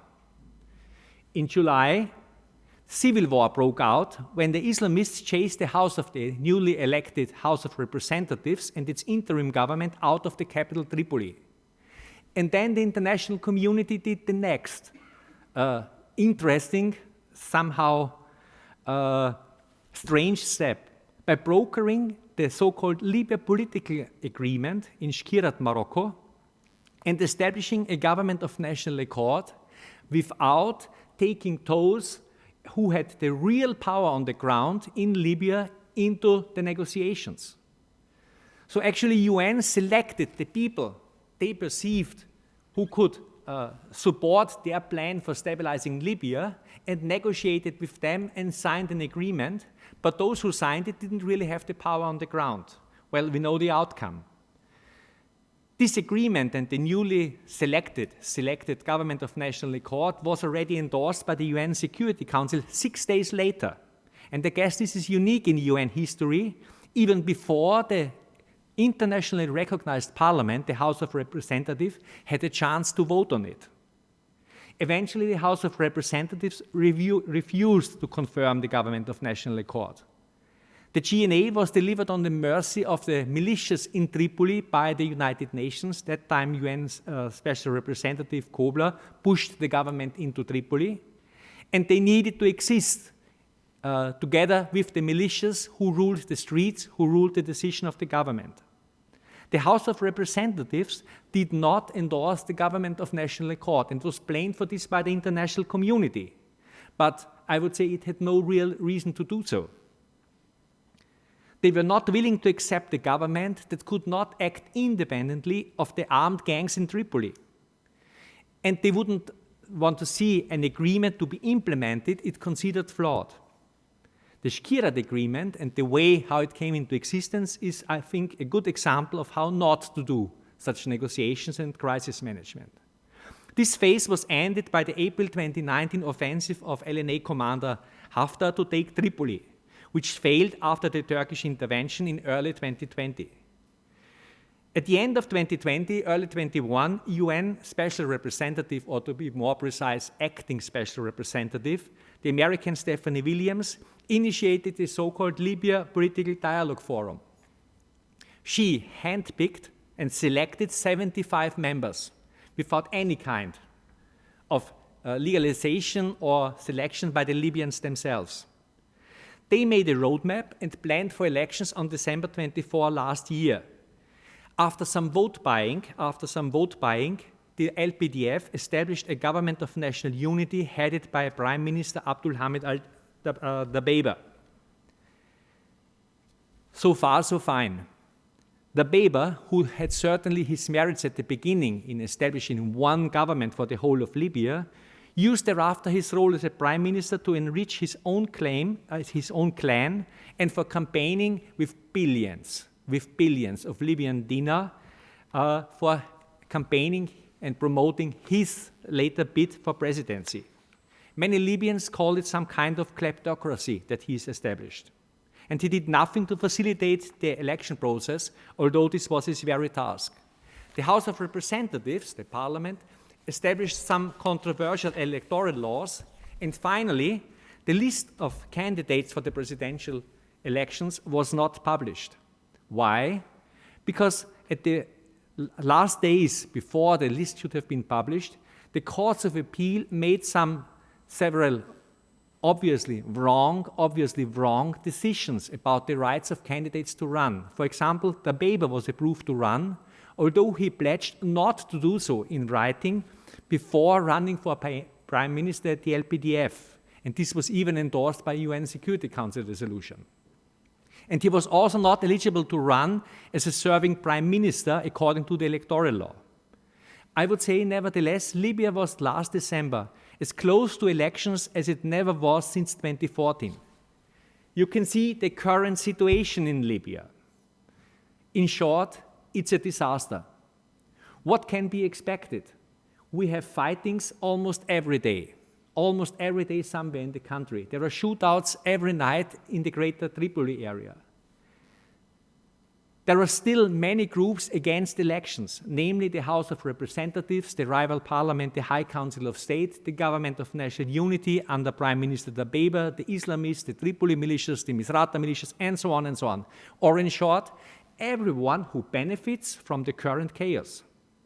Their strategy is to delay, and for the time being it works.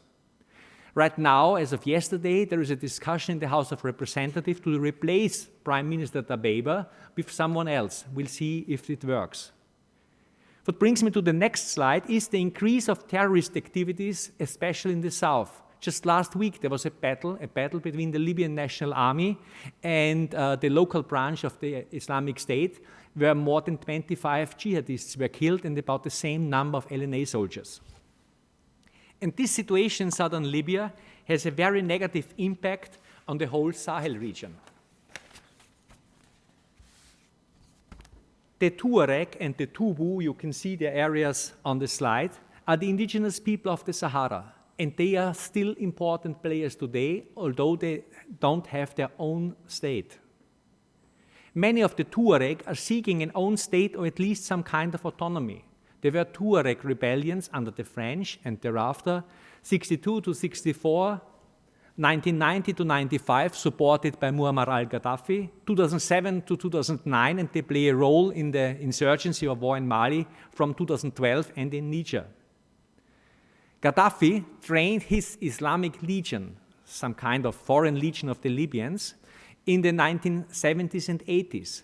And provided training to many of the now senior Tuareg and Tubu leaders. Tuareg leaders who are now heading various jihadi organizations in Niger and Mali. The Libyan revolution finally brought thousands of fighters and numerous amounts of weapons and ammunition from Libya to the neighboring countries and contributed significantly to this destabilization. Until recently, Libya's southwest served as a safe haven and a logistics zone for the various terrorist organizations in the whole Sahel region. Now it could very well be the case that Libya becomes a new combat zone for the Islamic State. As you can see also on this slide, the European and the French interests on the Sahel region are of high significance. This is about the economic interests, not only oil, but for the French especially uranium, diamonds, gold, copper, manganese, and so on.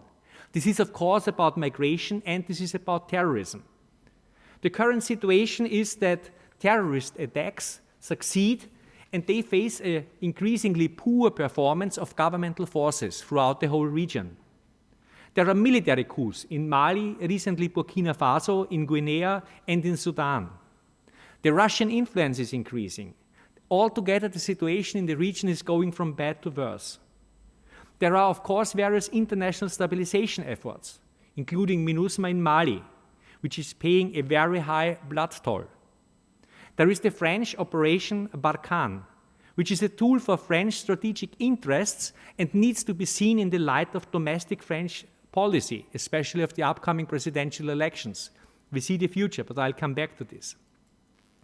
We see EU training missions in the Central African Republic and in Mali versus the Russian Wagner Company. The Russian Wagner Company shouldn't come as a surprise to the Europeans in Mali, because they are working with them door to door in the Central African Republic since 2017. Wagner actually in the Central African Republic and probably also in Mali covers the real needs of the governments with regard to training, mentoring in combat, and equipping the forces, something the EU is not willing to do, or maybe also not able to do. They are certainly more efficient than the EU training missions without asking for democracy and human rights. The military coup, after the military coup in Mali, the future of the French, US, and EU involvement in the country is in doubt, and the doubts increase. Just last week, Mali told Denmark that it has no interest to have them as a partner in the French-led Special Forces Task Force Takuba. Sweden has already announced that they will withdraw their troops, their special forces, from this task force, which should also provide some training and mentoring in combat. And even more interesting, last week, after the French foreign minister made some statements about the domestic situation in Mali, the junta told France to stop interfering in the affairs of its former colony and to keep its colonial reflexes to itself.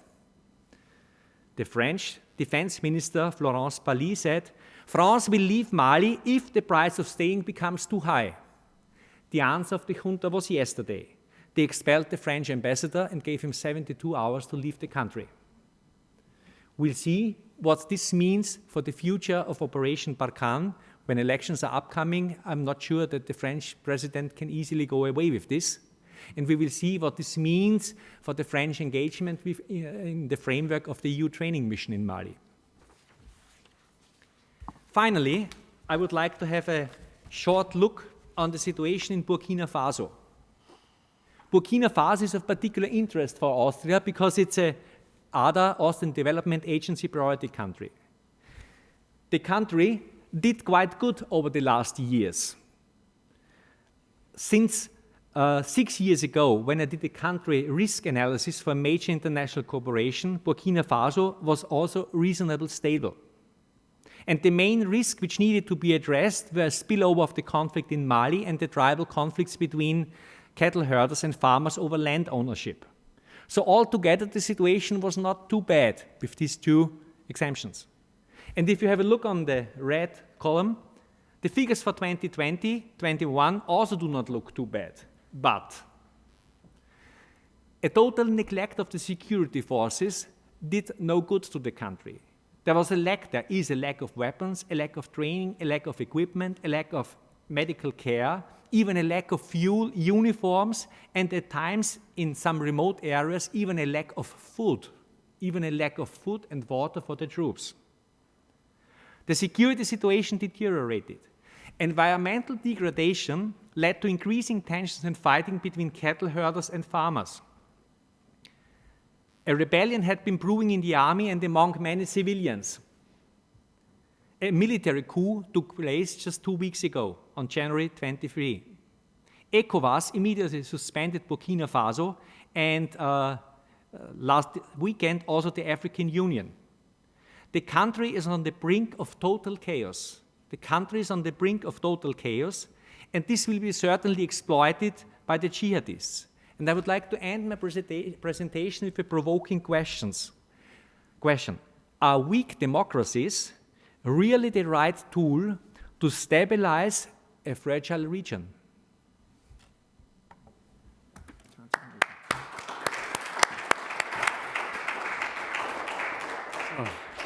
Thank you so much for your presentation, which brought us so much information that it really was not easy to follow all those informations you gave us. But extremely important for us, because of course the development in those countries, especially in the Maghreb countries and in the Sahel zone, of course, will be of decisive importance for Europe in the coming years. And insofar, thank you very, very much. So our next speaker will be Dr. Herbert Traxl. I have the bad message that Ambassador Traxl cannot be present. He is in quarantine. he has to stay at home. You will see he is in best condition, but still he cannot be present. This is a consequence of the COVID-19 situation.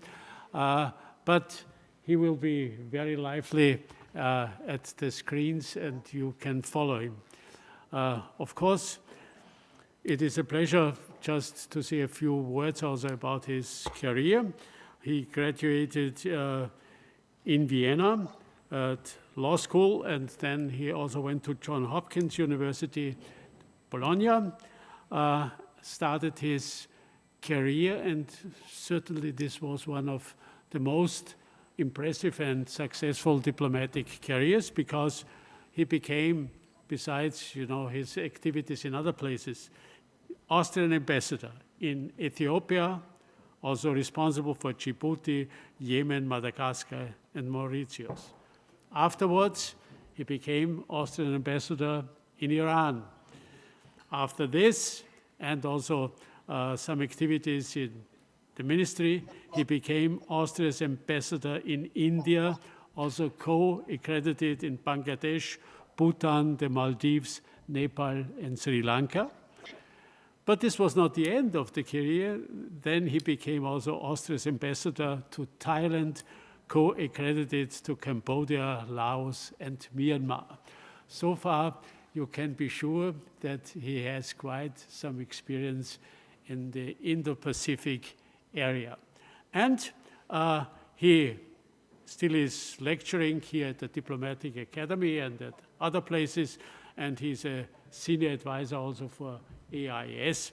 In this context, it's also my pleasure to welcome the Pakistani ambassador.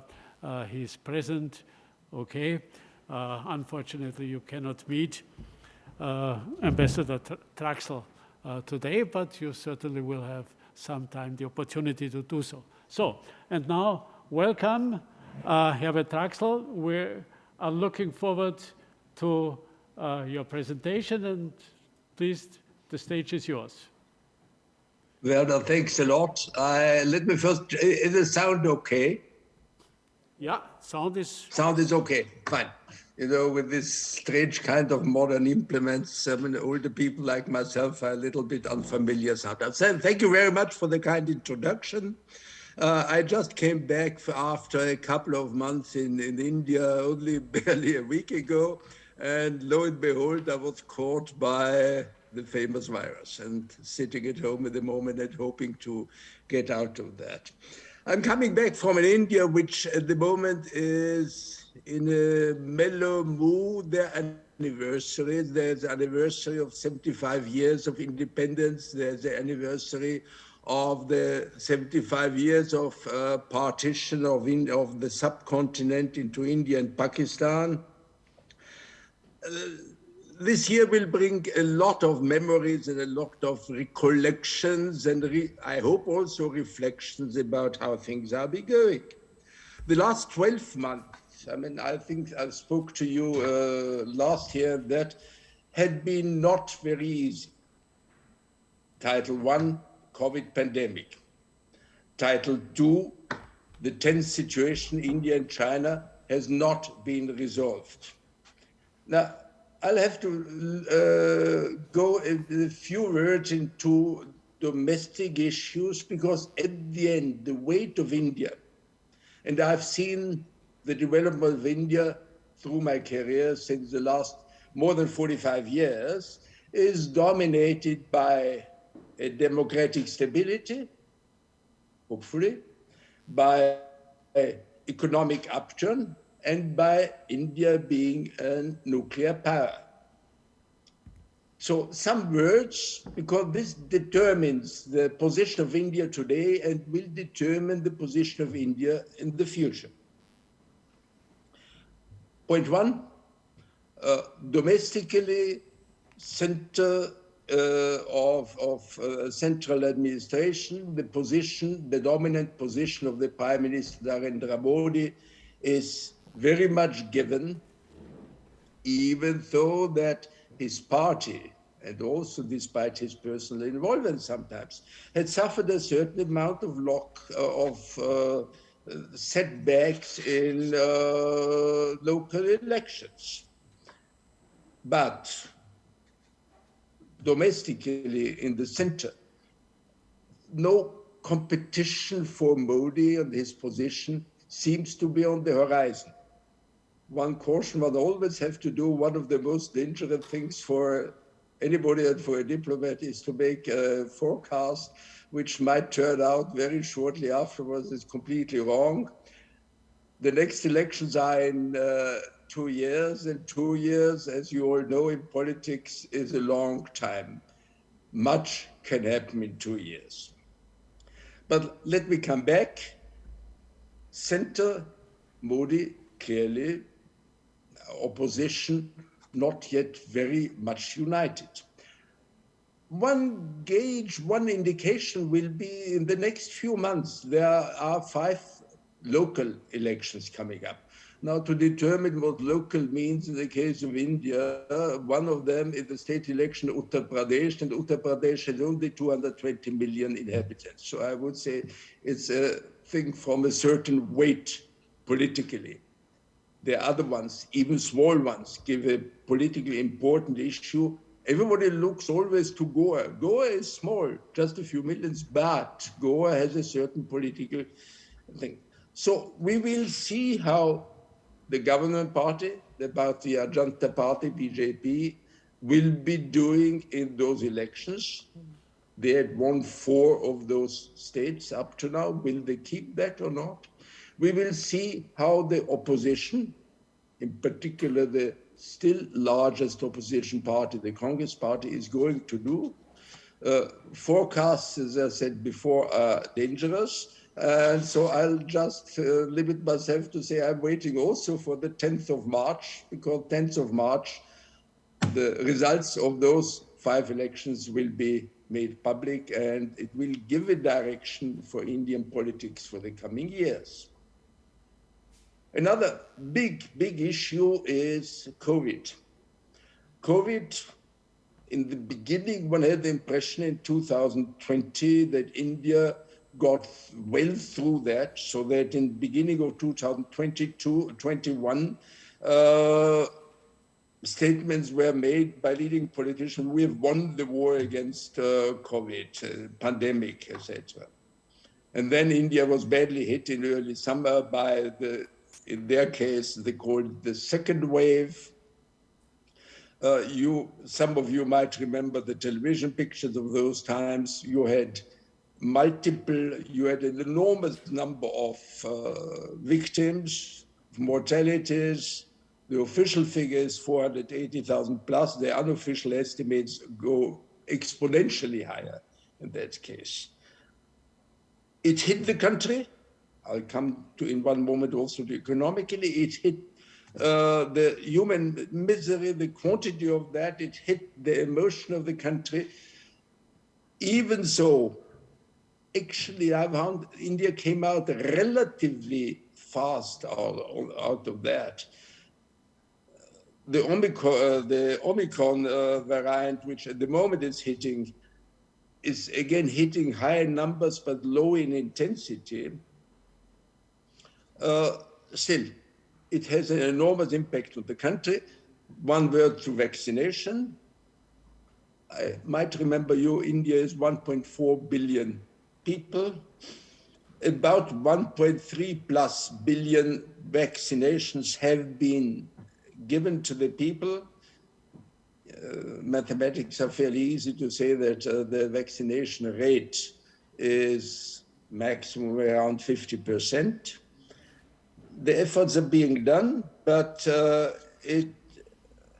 I see it from 2 sides. On one side, to have done within a relatively short time the distribution of 1.3 plus billion vaccinations, but I see very positive. On the other side, there's a lot to be done to get the people really vaccinated through. Economic impact individually for many people terrible. I mean, figures of poverty has gone down again after decades of abolishment of poverty. And collectively, so the Indian economy had been badly hit.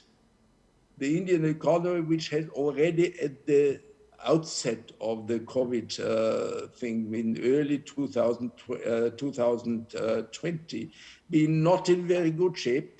The growth rates had been going down from earlier 8% in 2016 to only plus 4% early 2020. Then came a harsh and sudden lockdown. The result was, in one quarter, there was a contraction of 23.9, 24%. And for the budgetary year 2020-21, there was a contraction of minus 7.3% for the country. So badly hit in that way. In the meantime, there is a recovery. Things are going better. The trend can only be upwards, but there's a still long way to go. The figures at the moment give hope that the economy will recover itself. I can't go more into the details over that, but let me say also one word, which I think for political stability is extremely important. There is a high unemployment rate, particularly for young people. And this might have repercussions, of course, in the month that to come.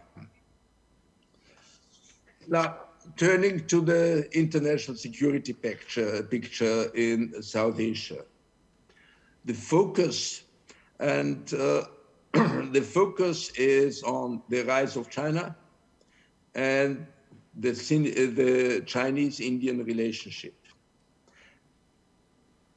As I said, coming back from Delhi, China has become the central challenge for India, for Delhi, for the international position in its policy concerning the borders, concerning the relationship of countries within South Asia, concerning the maritime security of the Indo-Pacific. And as a result, it's a major factor for India's whole security politics. The Indo-Chinese relations had been, I'm not going back, I mean, I just recall 1962, there was this war, which turned out very badly for India. The bilateral relations had been put on track by a visit of then Prime Minister Rajiv Gandhi, and in his interchange with Deng Xiaoping in December 1988, there was a decision on one side, there's the border issue. We will deal with the border issue separately by special high-powered representatives, but other issues of bilateral relations, trade, science, technology, culture, tourism, etc., should be promoted, should be done independently of the border issue. And this solution worked, sorry, I hope it's not the COVID, worked successfully for decades to come. It brought an intensification of the Indo-Indian relations, particularly the economic fields. Border incidents were there, but they did not stop this trend in earlier years. One could always say this was a very strange relationship dominated by cooperation, competition, and conflict. The last summer 2020, brought a major change in the interpretation of Delhi. China changed how should I say, in a way, in contravention to earlier agreements, started to stop Indian patrols in lines of this, in areas of the so-called line of actual control, which had been done in the years previously normally without problem. As I said, the border between Tibet, meaning China, and India is undefined, undemarcated in large areas, and one talks about the line of actual control, which has been for a long time controversial, but not confrontational. This summer 2020 brought confrontation, gave the impression to the Indian public that in a salami tactic, slices were taken away from the previous location of the line of control.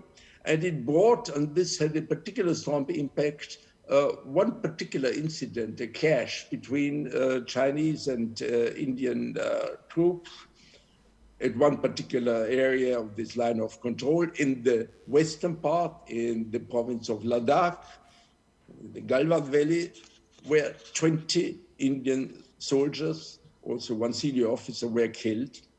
Chinese fatalities never stated clearly. All this without shooting, because shooting, according to agreements which exist there, guns are not supposed to be utilized, but cudgels and stones and maces and the like. Outcry in the Indian public, and it brought a major change, I would say, in the mood of India and the Indian public opinion towards China. As I said, Delhi blamed China of a salami tactic in changing, advancing the line of control, of an aggressive position in negating different agreements, and demanded a return to status quo ante. The Chinese proclamations, of course, were in a very different direction, and were saying, I mean, this is basically our right and our claim, and there we are. What Delhi also blamed China was of bringing heavy armaments to the border, again in contravention of those early agreements which had been done after 1988 to manage the interrelationship on this undemarcated border. Tanks were brought there, concentration of troops. And the fact was, and I think as for us as Austrians who know the mountains a little bit, it's nearly unimaginable that a large, on each side, about 60,000 troops are stationed last winter, stationed this winter at the frontier, at altitudes up to 4,000 meters and all that, through the winter. As I said, the mood of the Indian public had changed. I mean, as I said, I've been there, and you see it all the time. Boycott China, do not buy Chinese goods, freeze relationships to China, and the like. Now, one has to look, however, at the reality. The reality is that China, for India, is the biggest economic partner.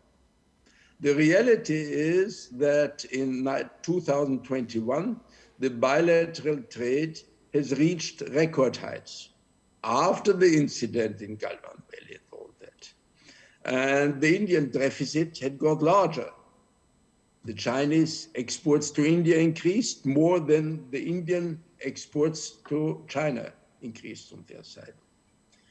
So you see the dilemma in that situation: confrontational mood, economic cooperation. The diplomatic and public interchange between those two Asian giants has, one could say, dried up and became increasingly acerbic.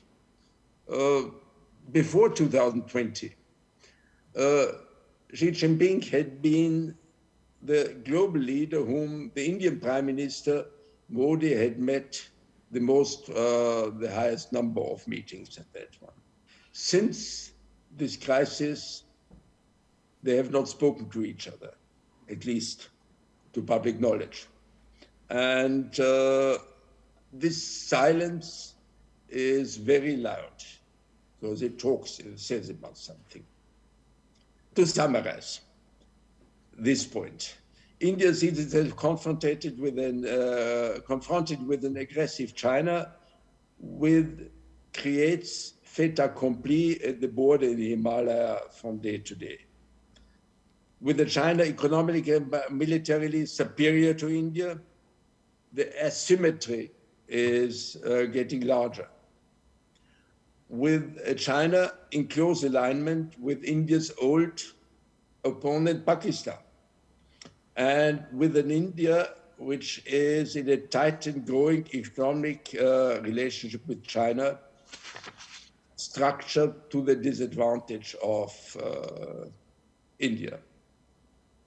Now, a few words to the Pakistano-Indian relationship, which had been again dried out. I talked about that last year already, over the last 4 or 5 years, and that they took a surprising turn in February 2021 when in military communications, an old ceasefire of 2003 had been renewed.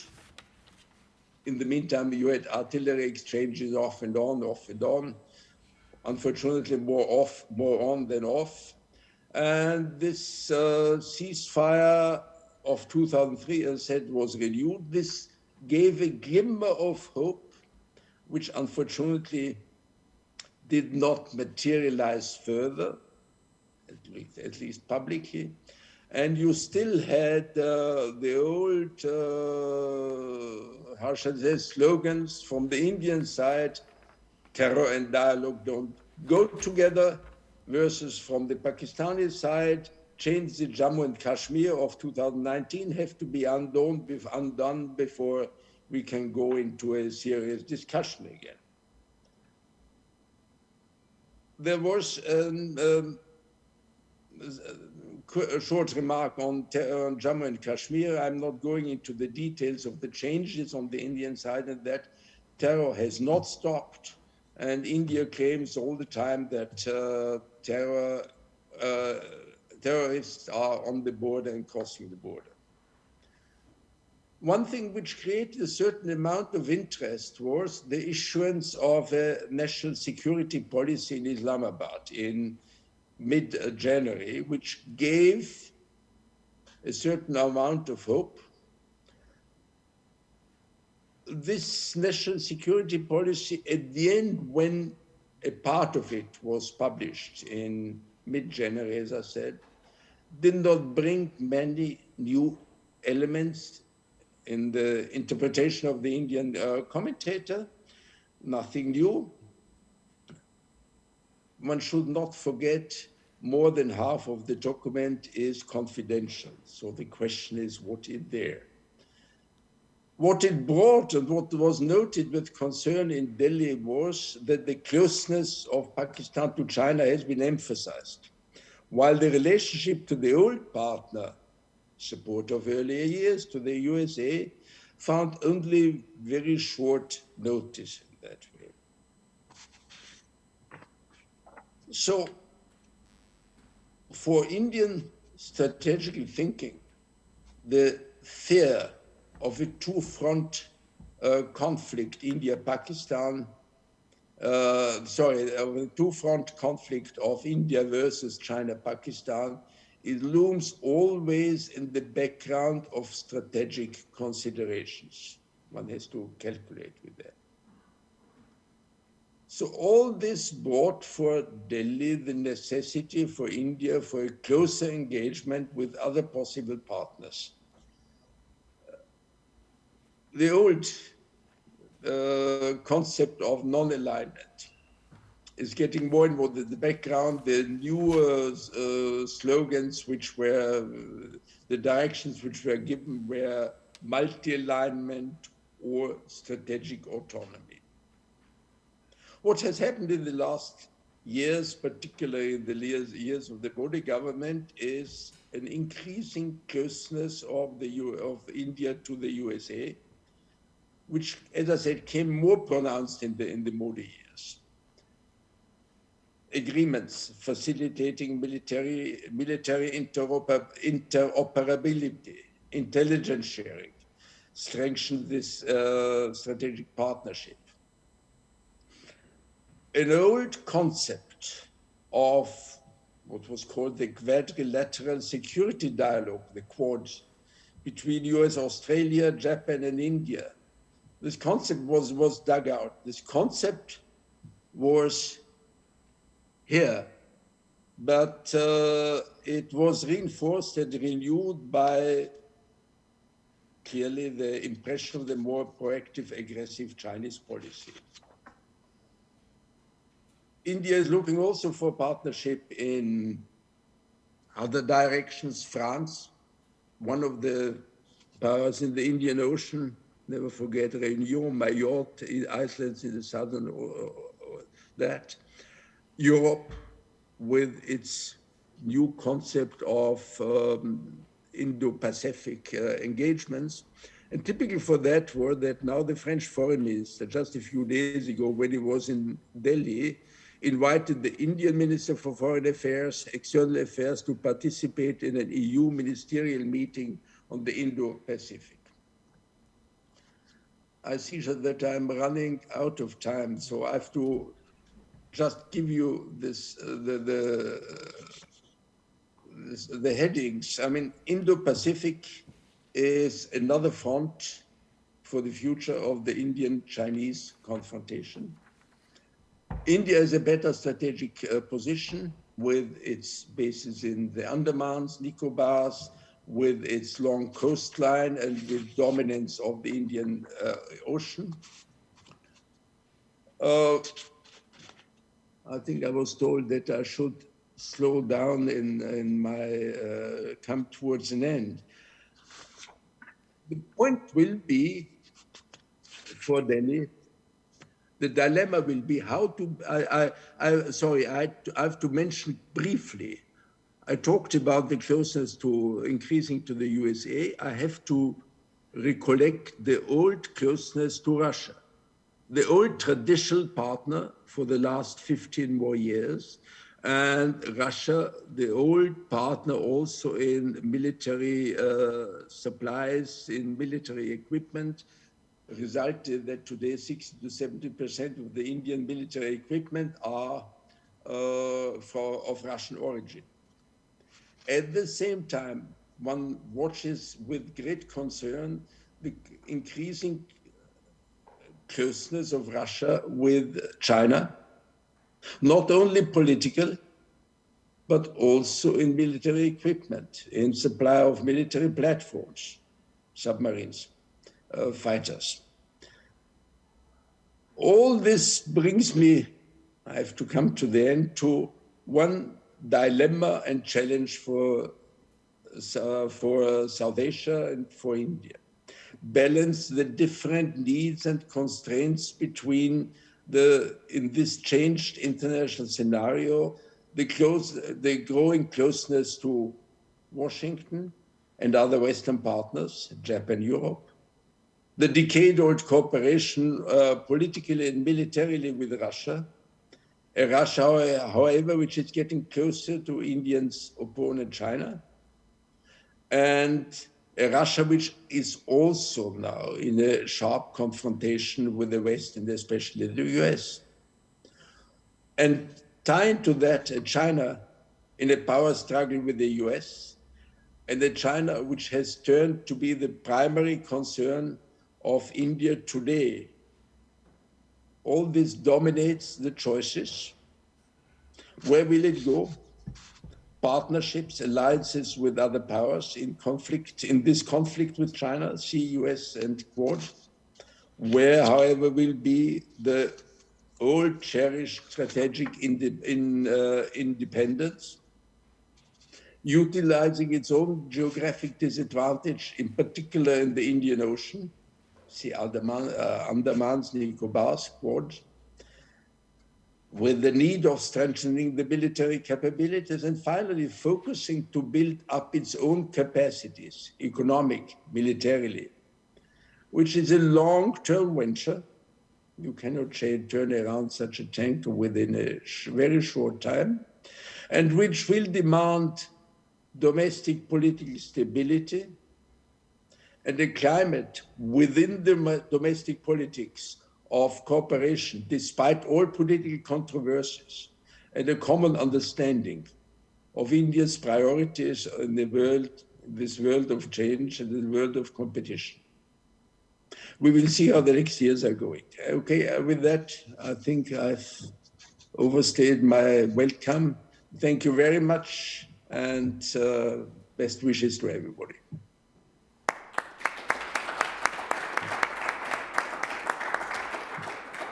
Yeah, dear Herbert, dear Ambassador Traxl, thank you so much for your presentation and especially also for your readiness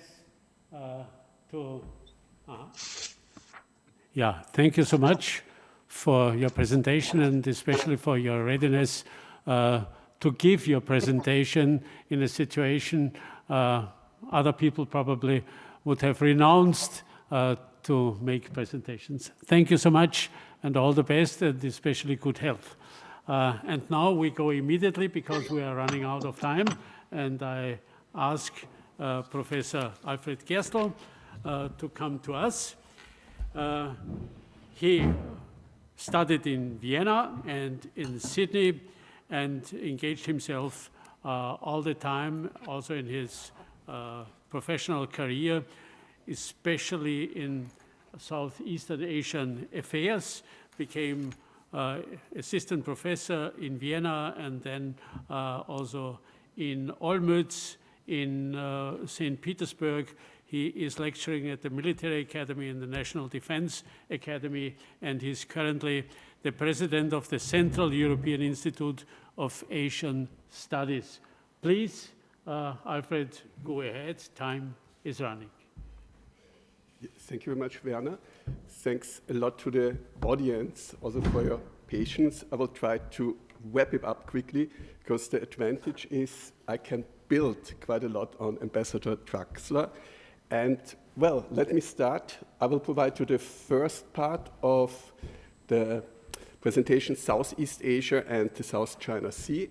Southeast Asia and the South China Sea are both part of East Asia, or to have a broader look at the Asia-Pacific or Indo-Pacific. Indo-Pacific is the most recent term, so it was first coined by Prime Minister Shinzo Abe during his first term in office around 2007, and in the last 10 years it became more or less the key concept to view at the broader region, encompassing, of course, not only China, but in particular India, and then it's still open to political definition. Because, for instance, if you have a look at the red lines, that's the Indo-Pacific concept of the United States, and you see it includes, of course, China, it includes India, but then you have a line, and it especially cuts out Russia. So, in my view, it doesn't make sense to exclude Russia from the Indo-Pacific because it is a player there, not the most influential one, but it is an actor. And the most comprehensive Indo-Pacific concept is still the Japanese one, which includes the east coast of Africa and also the United States. The European Union is a little bit more restrictive, so it excludes the United States, but it also includes the east coast of Africa, reflecting the European interests. The Indo-Pacific concept is not least a response to China's Belt and Road Initiative, which was launched by Xi Jinping in 2013, and the Belt and Road Initiative in its own is a response to President Barack Obama's pivot to Asia. So it is definitely a political concept, still open to definitions how we view the Indo-Pacific. Back to Southeast Asia and the South China Sea. Southeast Asia is geographically at the heart of the Indo-Pacific, not least because of the South China Sea. About 1/3 of the global trade passes through these sea lines of navigations, and almost all of the oil, gas imports of Japan have to pass through the Straits of Malacca and South China Sea. Politically, Southeast Asia is at the heart of the Indo-Pacific because of the association of Southeast Asian nations. So we have multilateral structures in the Indo-Pacific, and they were all established and are led by the Association of Southeast Asian Nations. For instance, the ASEAN Regional Forum, established in 1994, is, if you just look at the membership, the largest security organization in the world, including China, United States, the European Union, even North Korea is a member. India, Japan, Australia, of course, as well. There are also economic cooperation mechanisms, cultural mechanism, civil society mechanism. However, the problem is these mechanisms are untested. So in case of a crisis, we don't really know if the governments would cooperate with others. And a major issue, they're not designed for preventive diplomacy. It's more mediating in a case of a conflict. And there's also a lack of sanctions in case a country breaks international law or decisions agreed upon the institutions.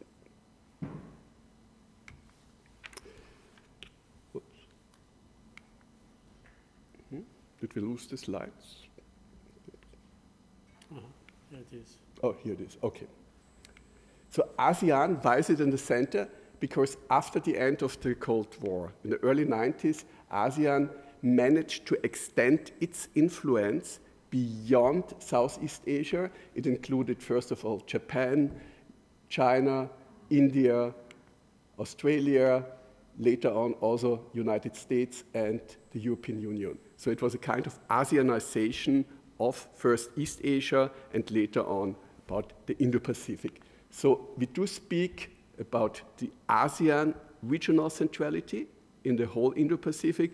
And for instance, if China signs a deal with ASEAN or the United States or the EU, in all the agreements, communiques, that's the first or second sentence, China, EU, US, endorse ASEAN's regional centrality. So that's otherwise it would be a no-go for ASEAN. But as mentioned, the issue is that these structures are untested, and ASEAN's regional centrality is only upheld by the great powers as long as it is useful for ASEAN.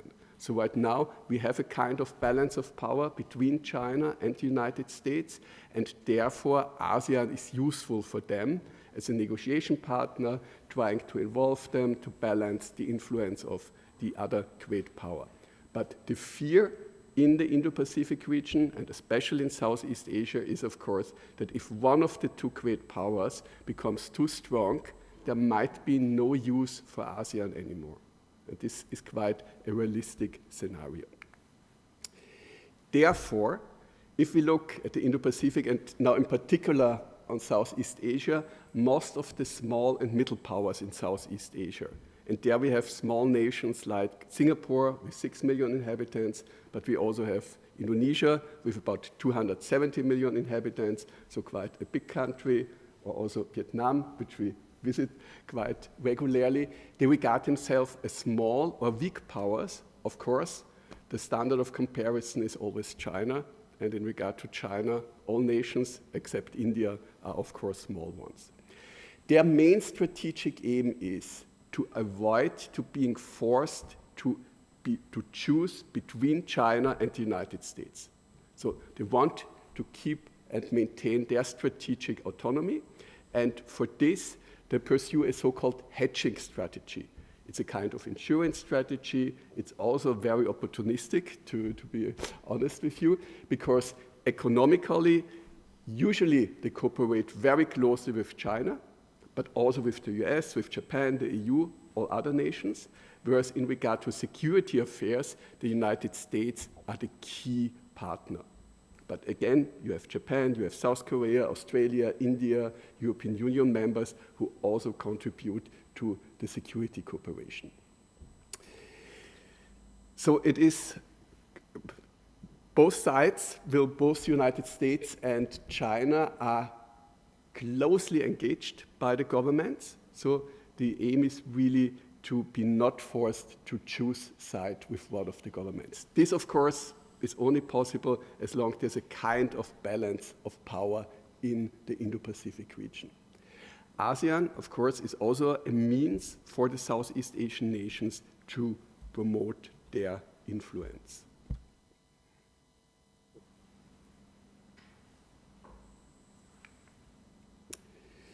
Let me briefly talk about the European Union in the Indo-Pacific. Just a few months ago, in September, the European Union issued its Indo-Pacific strategy, and it is a response to the strategies, to the so-called free and open Indo-Pacific strategies, Japan's, Australia's, United States, and also certain EU members like Germany, France, or the Netherlands. I view this strategy very critical. So in my view, it's a very short paper. It's only 16 or 70 pages long. It's basically not a strategy. So it's a list of possible aims, but they are not very visionary or ambitious.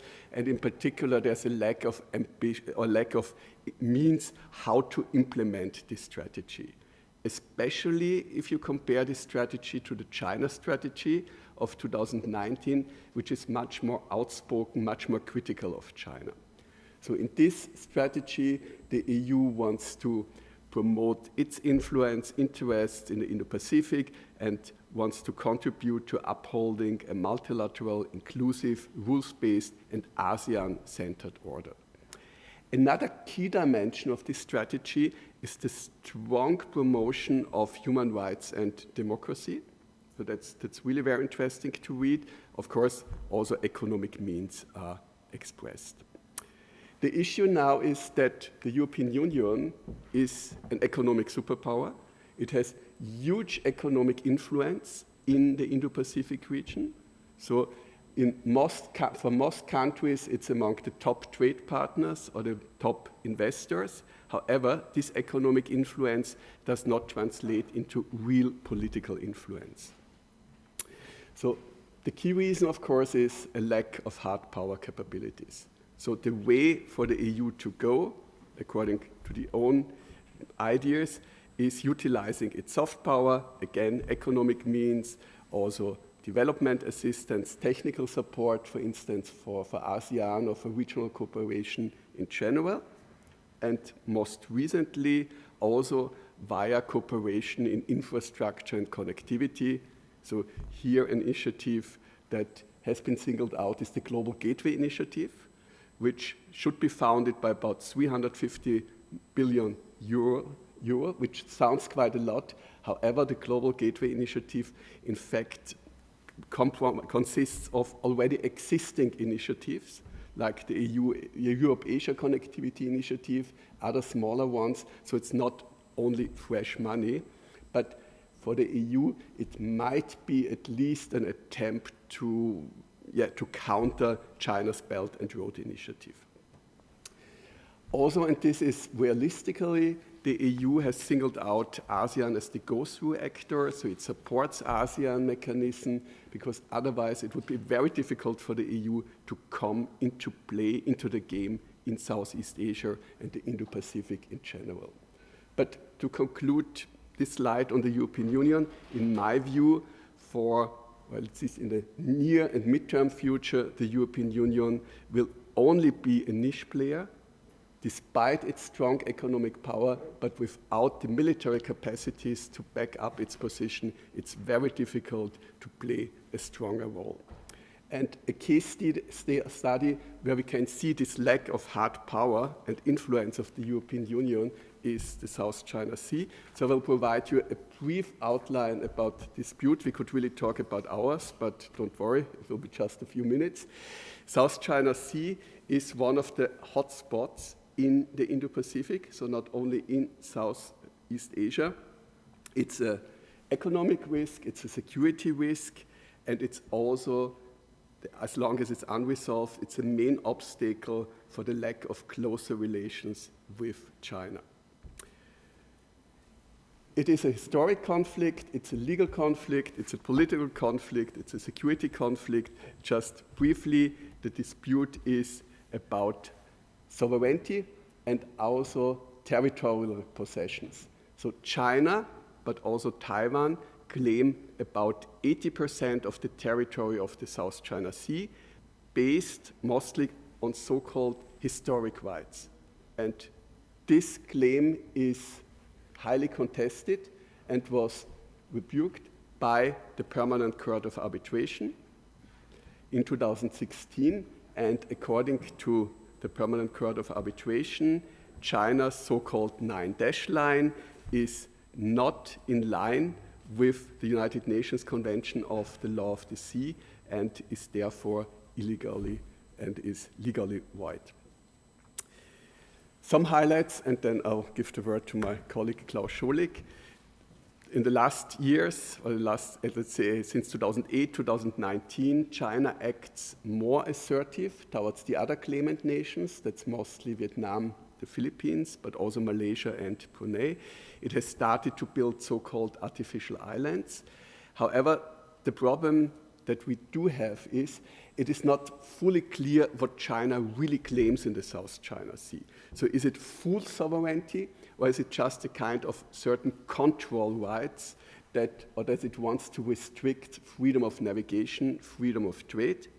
However, the other nations, and in particular the United States, responded. So they challenged China's claims legally, but also militarily. The United States conducts regularly so-called freedom of navigation operations, which means US warships sail through the 12 nautical mile zones of the Chinese artificial islands and other islands claimed by China. But now I'm happy to give the word to Klaus Scholik to provide you an overview about the military dimension of this dispute. Yeah, thank you very much for your presentation. Yeah, in the meantime, I just want to present Dr. Scholik.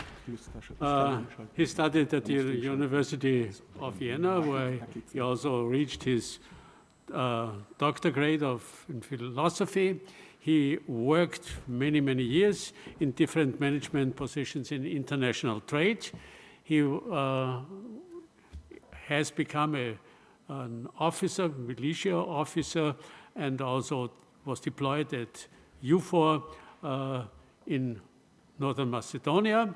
And he certainly is one of the outstanding German-speaking maritime experts.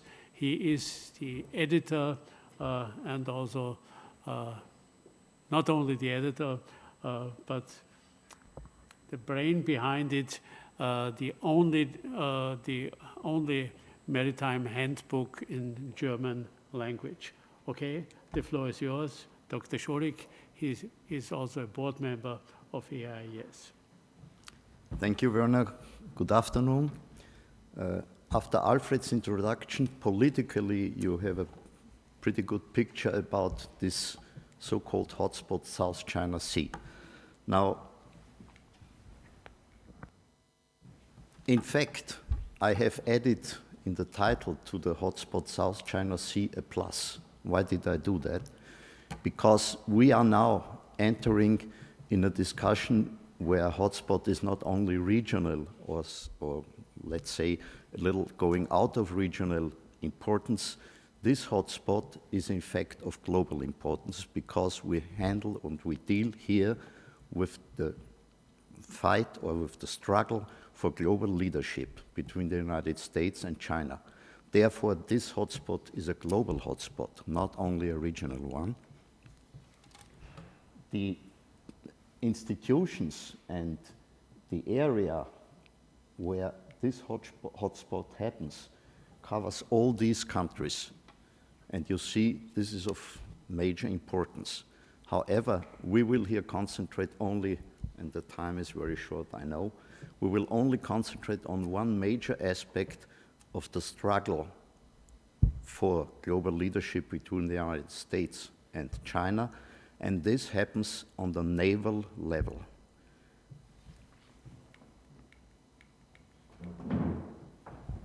The South China Sea itself, you have on the left side. Just bring you the second, because every time you bow to the right side, no, stay here, but just when you... Okay. You see on the left side a picture of one of these islands, which is not an island in the sense of the word. This is a little field of sand, and these islands are used by China for installing military bases, airports, radar stations, logistic support for Chinese capabilities in this close area. On the right side, you have an American aircraft carrier, the symbol of the power projection capability of the US Navy. And this is, in fact, what we are talking about. We're talking about a land power, China, against a sea power, the United States. And the area where this may be fought, if it comes to military intervention, is the sea.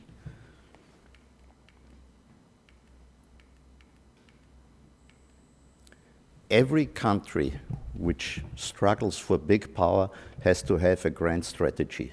The state has to determine what does he want to achieve, by which means, and this is a long-term plan. I give you here just a short view about the elements of such a grand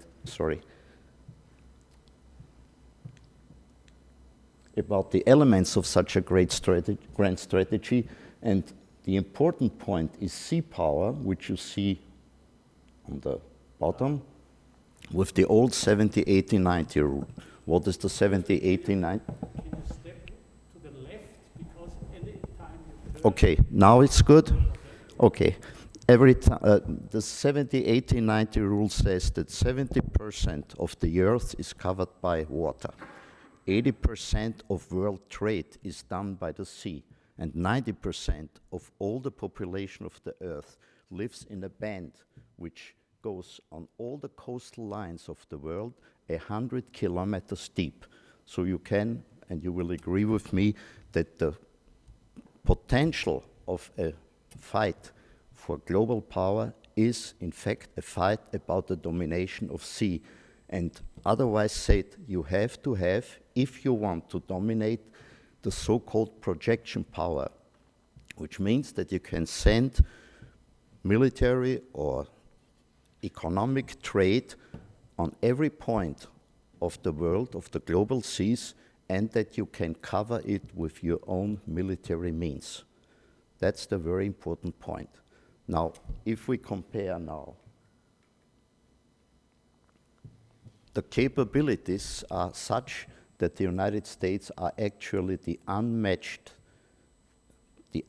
master of global sea traffic and global military sea projection capability. The People's Liberation Army Navy, the plan, has actually not one operatable carrier, not one. They have a school ship, they are building 3 carriers, but it will take time. This is what the Chinese specialist says about how long will they take. I think we have to have 5 to 6 aircraft carriers. It will take 20 to 30 years to deploy all of them and to be able to conduct strike group operations. The American US Navy has constantly 10 aircraft carriers. They have actually, per today, 3 groups, one in the Mediterranean to cover problems either in the outside to the Atlantic or down into the Arab Sea, into the Indian Ocean. They have 2, one in the South China Sea. They have one in nearby as a backup, and one in Yokosuka, which is the Japanese location for a constantly deployed American carrier strike group. So you see the difference in the capabilities. Now, you see here, and I give you the information, that China is very actively working on that problem because they know that they have to have more sea power. But it won't be available starting in the best case in 25 with 1.5 carriers and then on with a second or a third one. Carrier operations have one rule. 1 is none, 2 are 1, 3 are 1.5. Why? Because these are very complex systems which need service, which need training phases, which need replacement of parts, modernization activities. So it's very important to have more carriers to being able to deploy them on a global base simultaneously if politically needed. And China knows very well that they are far away from that capability. One answer to that is, in fact, a part of the Belt Road Initiative to cover up the weakness in maritime deployment capability. A very important fact about aircraft carrier operations is that it's not enough to have the carrier. You have to have all what goes around the carrier to protect him, because the carrier itself is nothing else than a swimming airport. Full stop, nothing else. It carries planes, but you need all the groupment around to protect it above the sea, in the air, under the sea, against against enemy submarines, etc. So this is a big operation. And another problem China has, and they know it very well, they have absolutely no experience how to handle such a difficult operational tool in reality, because China just starts to build up the hardware. But the hardware alone is not capable to fight. You have to have training. You have to have knowledge about these operations. So, in fact, China knows that they are very, very behind. Still, they are working very hard and with a lot of power and money to close the gap, but it will take at least a couple of years until they may really become eventually a competitor to the US Navy. And without naval presence and naval power, you cannot become a world power. Therefore, conclusion, we have the situation of a leading power and a challenging power. You know that. That has been the case 2,300 years ago in the Peloponnesian War with Athens and Sparta. We have today exactly, naturally with the changement of technology, etc., but we have the fundamental main problem, one challenger and one who doesn't want to be challenged. The roles are clear. What happens now, we don't know really. You cannot pretend to know what will happen. But fact is that global leadership and dominance are totally linked to regional leadership. And before China has not really an Asian #1 position, it cannot challenge the United States. There are too many uncertain things happening in China's geographical around in Southeast Asia. Both the United States and China, this is my personal judgment, are actually not ready and not interesting to go into a shooting war.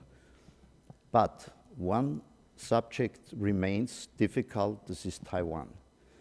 If Taiwan would, for example, declare self-independency and create a state outside the theory of two states but one people, which has been established by Deng, if Taiwan would go that step, then really nobody can predict what China will do or has to do.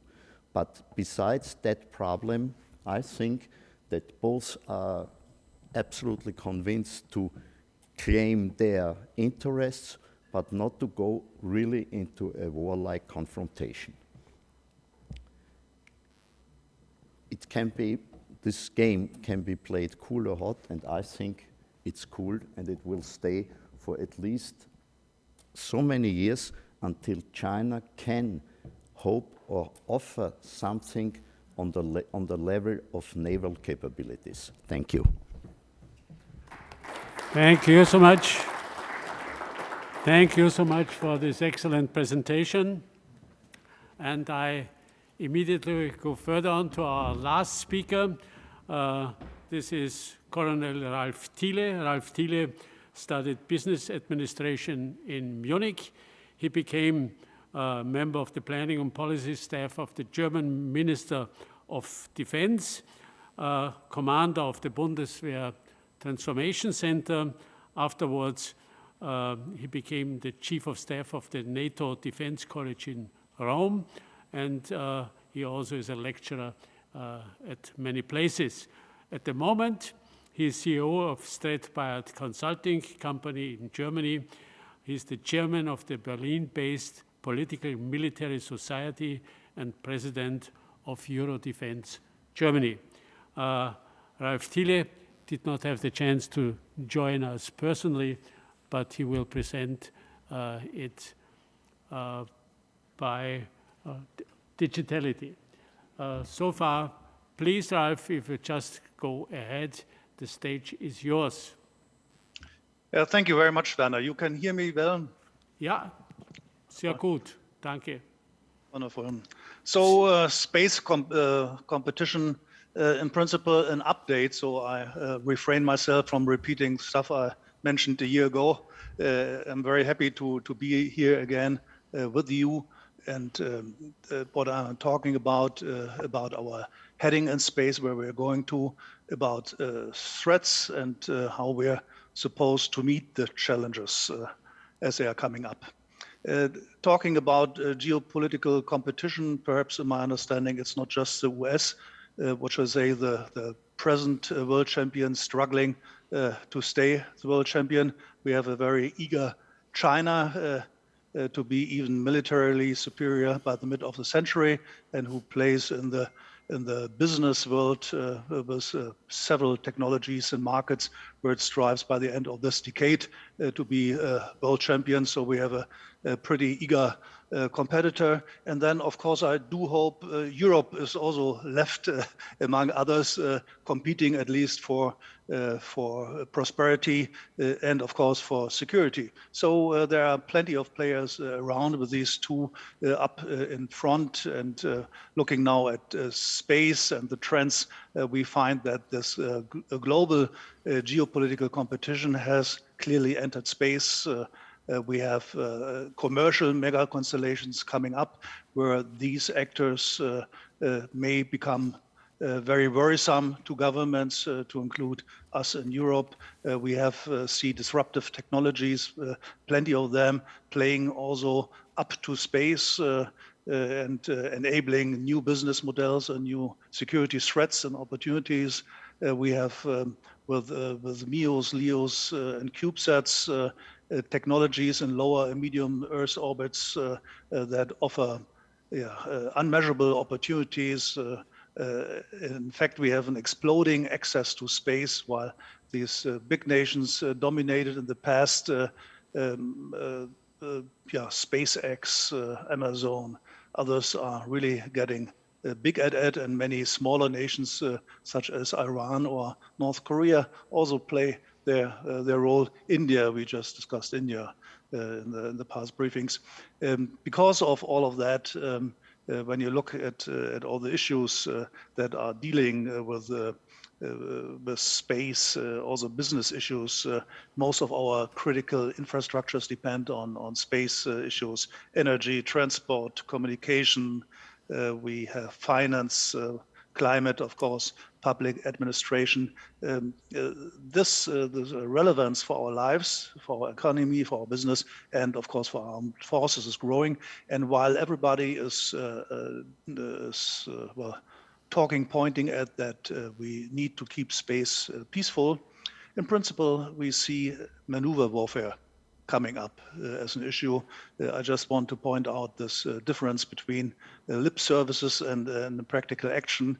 Space is getting congested, crowded, and challenged, and obviously it affects all of us, to include us in Europe here as well. Among the opportunities, just to be fast, cost-effective access to satellites, I will show a graph to that. Improved resilience via distributed architectures. So as we will see 10,000s of satellites up there, I think we are at 5,000s, having had an average of 2,500 in the past decade. So it's already growing significantly. Many satellites, of course, in a way protect your capability to use space for different functions. We have a clear coupling of space to commercial cycles. We are building plenty of space-based capabilities. Let me just name, for example, for medium-sized companies, IoT applications, by the way, also for armed forces, better IoT applications coming up. when we see that right with SpaceX, Amazon, OneWeb, and others, in principle, I think in a couple of years, every one of us will use space application for his private and for his business and his professional life. We have innovation stimulated in particular by new space capabilities, and it's about leveraging now these new space products and services for governmental, business, and also security roles. We have the opportunity to implement a responsive space, means reacting fast to upcoming crises and difficult situations. On the risk side, space debris, it's an old fellow, but of course, we're getting more of this space debris, not just by the Russians, but also by all kinds of others. I think India was one after Russia, one among the last that showed his anti-satellite capabilities and caused plenty of debris. And there's coming up much more. We have proliferation of space assets growing, anti-space capabilities, new vulnerabilities, low entry barriers, and which is disappointing to a degree, fragmented governance. This is something where everybody has to get better. And in principle, you don't get effective in that by just pretending interests. It's also somehow linked to own capabilities. You will be aware of that. Here is just a slide. I mentioned the cost issues. When you see costs per kilogram on the left side that have been in the $50,000 direction, we are now coming down to $100 per kilo. So it's getting amazingly cheap to bring goods, products, capabilities to space, and this, of course, is boosting the business related to that. Coming to threats, and here I would look first of all to Russia and China. In principle, both of the countries have doctrines on these issues. They don't just have services, space services, but they also have doctrines on that and consider space as important to modern warfare. In principle, I think both understand the importance of C4I capabilities for NATO or the US, for example, as an absolute interesting target to reduce Western capabilities. So this may be one of the reasons. Anyhow, modern warfare is very important, looking to reduce opponents' effectiveness. They are looking for space superiority and in particular want also through space to control the information sphere. I come back to that with a separate view graph in a minute. I think this is particularly important and not well understood in Western societies. Space becomes, in their perspective, a warfighting domain. Winning the battle in orbit will be decisive in future warfare. And they link space, cyber, and electronic warfare as an integrated capability. Both countries have established counter-space capabilities, robust and capable space services. They have enhanced situational awareness that enables them to monitor, track, and target opposing forces all over the world. And they have their own global positioning system, so they're not dependent from others. In principle, this is not just the military. I just want again to indicate the broadness of this approach. When you see China's journey towards a strong space presence, you have the Chinese space station getting ready, possibly operational by the end of the year. We have had the landing on the dark side of the moon, first ever. So China is not just getting equal. It may depart in its capabilities. It's remarkable. And then when you see the development of space technology and systems in the past years, you see everything that you wish, space transport systems, infrastructure, manned space flight, deep space explorations going on and coming up, and space launch sites and telemetry tracking and command that enables them to dominate operations on the ground, at sea, and also in the air on Earth. So quite interesting, and these 207 launches since 2016 in principle underline and highlight the capability as it develops.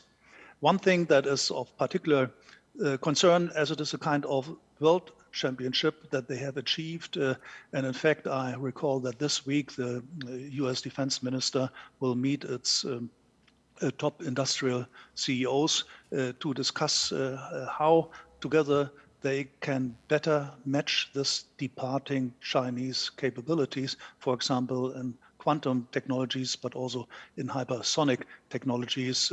I recall that the US will have to quadruple, so need 4 times more investments in quantum to sustain a neighborhood with Chinese capabilities. And what they have done here in this quantum key distribution on the Earth, you see the long line on Earth, and in space to have an unbreakable communication platform. We actually in the West were privileged for many, many decades to listen into Chinese and others communication globally, and this is no longer possible when somebody holds these quantum capabilities. So while they can listen to our communication, and we're not well set up at the moment, we cannot listen to them. It's kind of interesting when you consider that with other capabilities in quantum, for example, where we look forward that they may be capable in near time to break and hijack our critical infrastructures in real time with quantum computer capabilities. So it's kind of interesting and messy, I would say, not just for the US, but also for us in Europe and at other places in the world. What's going on there? Oops, we were one too far. Here's a slide I promised that shows, and you need not to see it in detail, but it shows this interaction of cyber, the electromagnetic spectrum, which is the high end in principle of warfare, but also of intelligence operations and other things, and the information environment. So you can see that in on space, on air, on land, and maritime, intertwined with each others as a kind of comprehensive approach that allows to shake the stability of governments. For example, as we witness that occasionally now during the COVID-19 situation, through a composed, combined approach. And of course, it also has its effects on armed forces and their capability to react. In principle, we're moving towards a situation where China or Russia can blackmail us in given situations. And in fact, one could interpret this ongoing crisis in the Ukraine already as a case where we don't have just these armed forces at the border of Ukraine, but we have also cyber attacks going on. We have all kinds of social media attacks going on. We have intelligence operations. So plenty of this stuff is in principle taking place already today. We may not look this way at it yet, but it will come. And space has a clear force multiplying role in that. So meeting the challenges. It's not so dark as it appears, so this is possibly our future. I start with the US approach, but come to Europe, the European Union, and NATO thereafter. In principle, the way the US want to do that is through sets of layers, in particular in lower Earth orbit, where you have a couple of hundreds satellites dedicated to tracking, to custody, to deterrence, to navigation, to battle management and support, and adequate ground support infrastructure coming on. And having learned from my long planning times in German armed forces and international assignments, in principle, after a while we will see US approaches in NATO and EU structures and architecture. So that's why I wanted to point out this is something that's going to happen. And with terms of interoperability, in fact, we are well advised to look at that very very interested and very detailed, because we may find a lot of indications how we should position ourselves in future space architectures. And in fact, the EU strategic compass that will be decided upon in a couple of weeks. Some of you may have seen the drafts to it already, is addressing space issues and has promised to come up with a space strategy by 2023 and accepts space as a major key to success also for the European Unions because of growing dependencies in space resources. It also acknowledges the weaponization of space and is setting its course for investment in space situational awareness, strengthening dual use innovation together with industry, protecting space supply chains, preparing for exercises, in particular vis-à-vis resilience and to address the vulnerabilities that are existing, to expand the EU space program, and also to enhance the dialogue with NATO in a way to cooperate and be stronger together.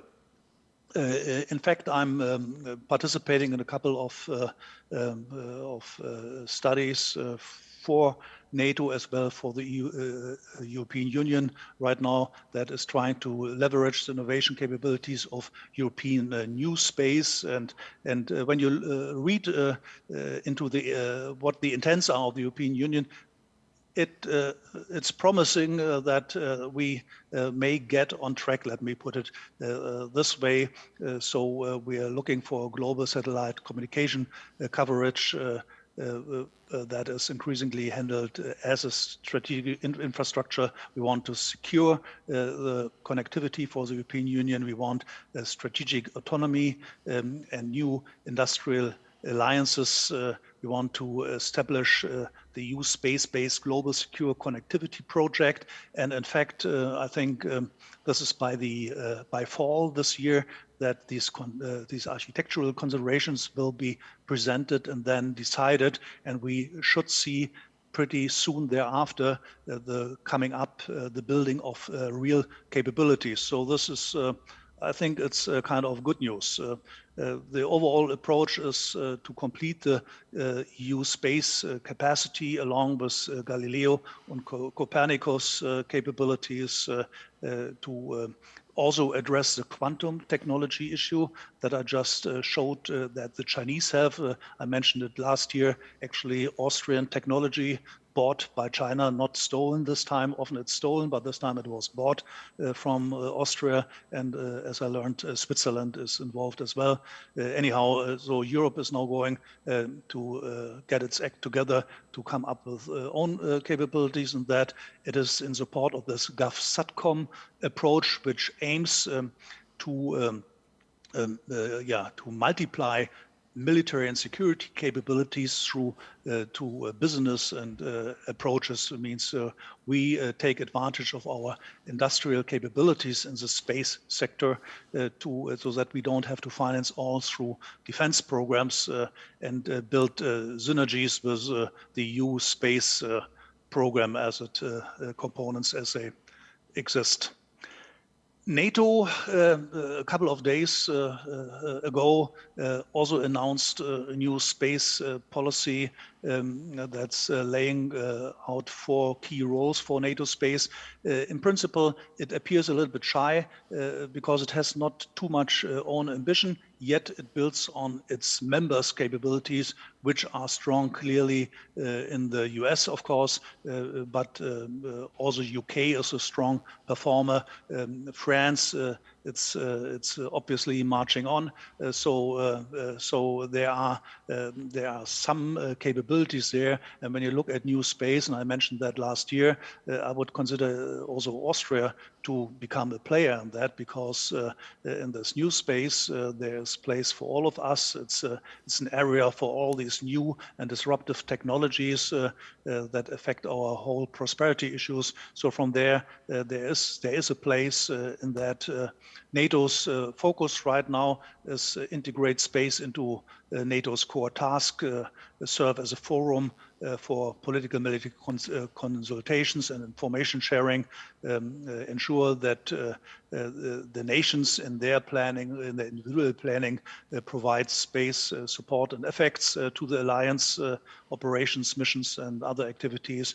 And NATO, of course, also wants to do what it always does, facilitate development of compatibility and interoperability between allies. So this takes me to the end of this presentations, a couple of takeaways that I've mentioned. So we, all of us, are in what we're doing here on Earth, in the air, and at sea, growingly dependent on space resources.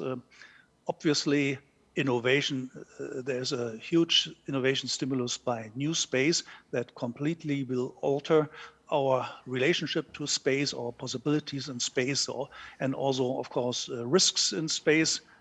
Unfortunately, space is near and there is no fence.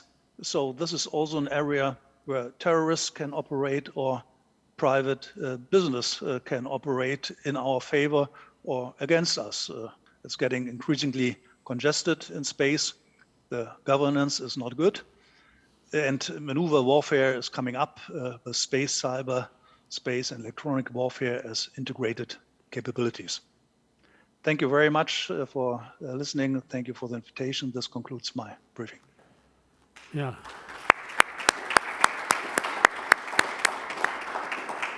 Yeah, Ralph Thiele, thank you so much for this highly interesting presentation at the end of our challenging morning and day. I want to come to a quick end.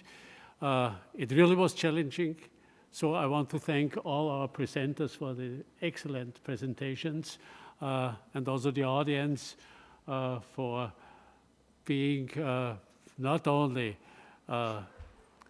ready, to get many new informations, but also for your tenacity in listening. This really was outstanding. And what I can say, okay, within 1 week, we will have our next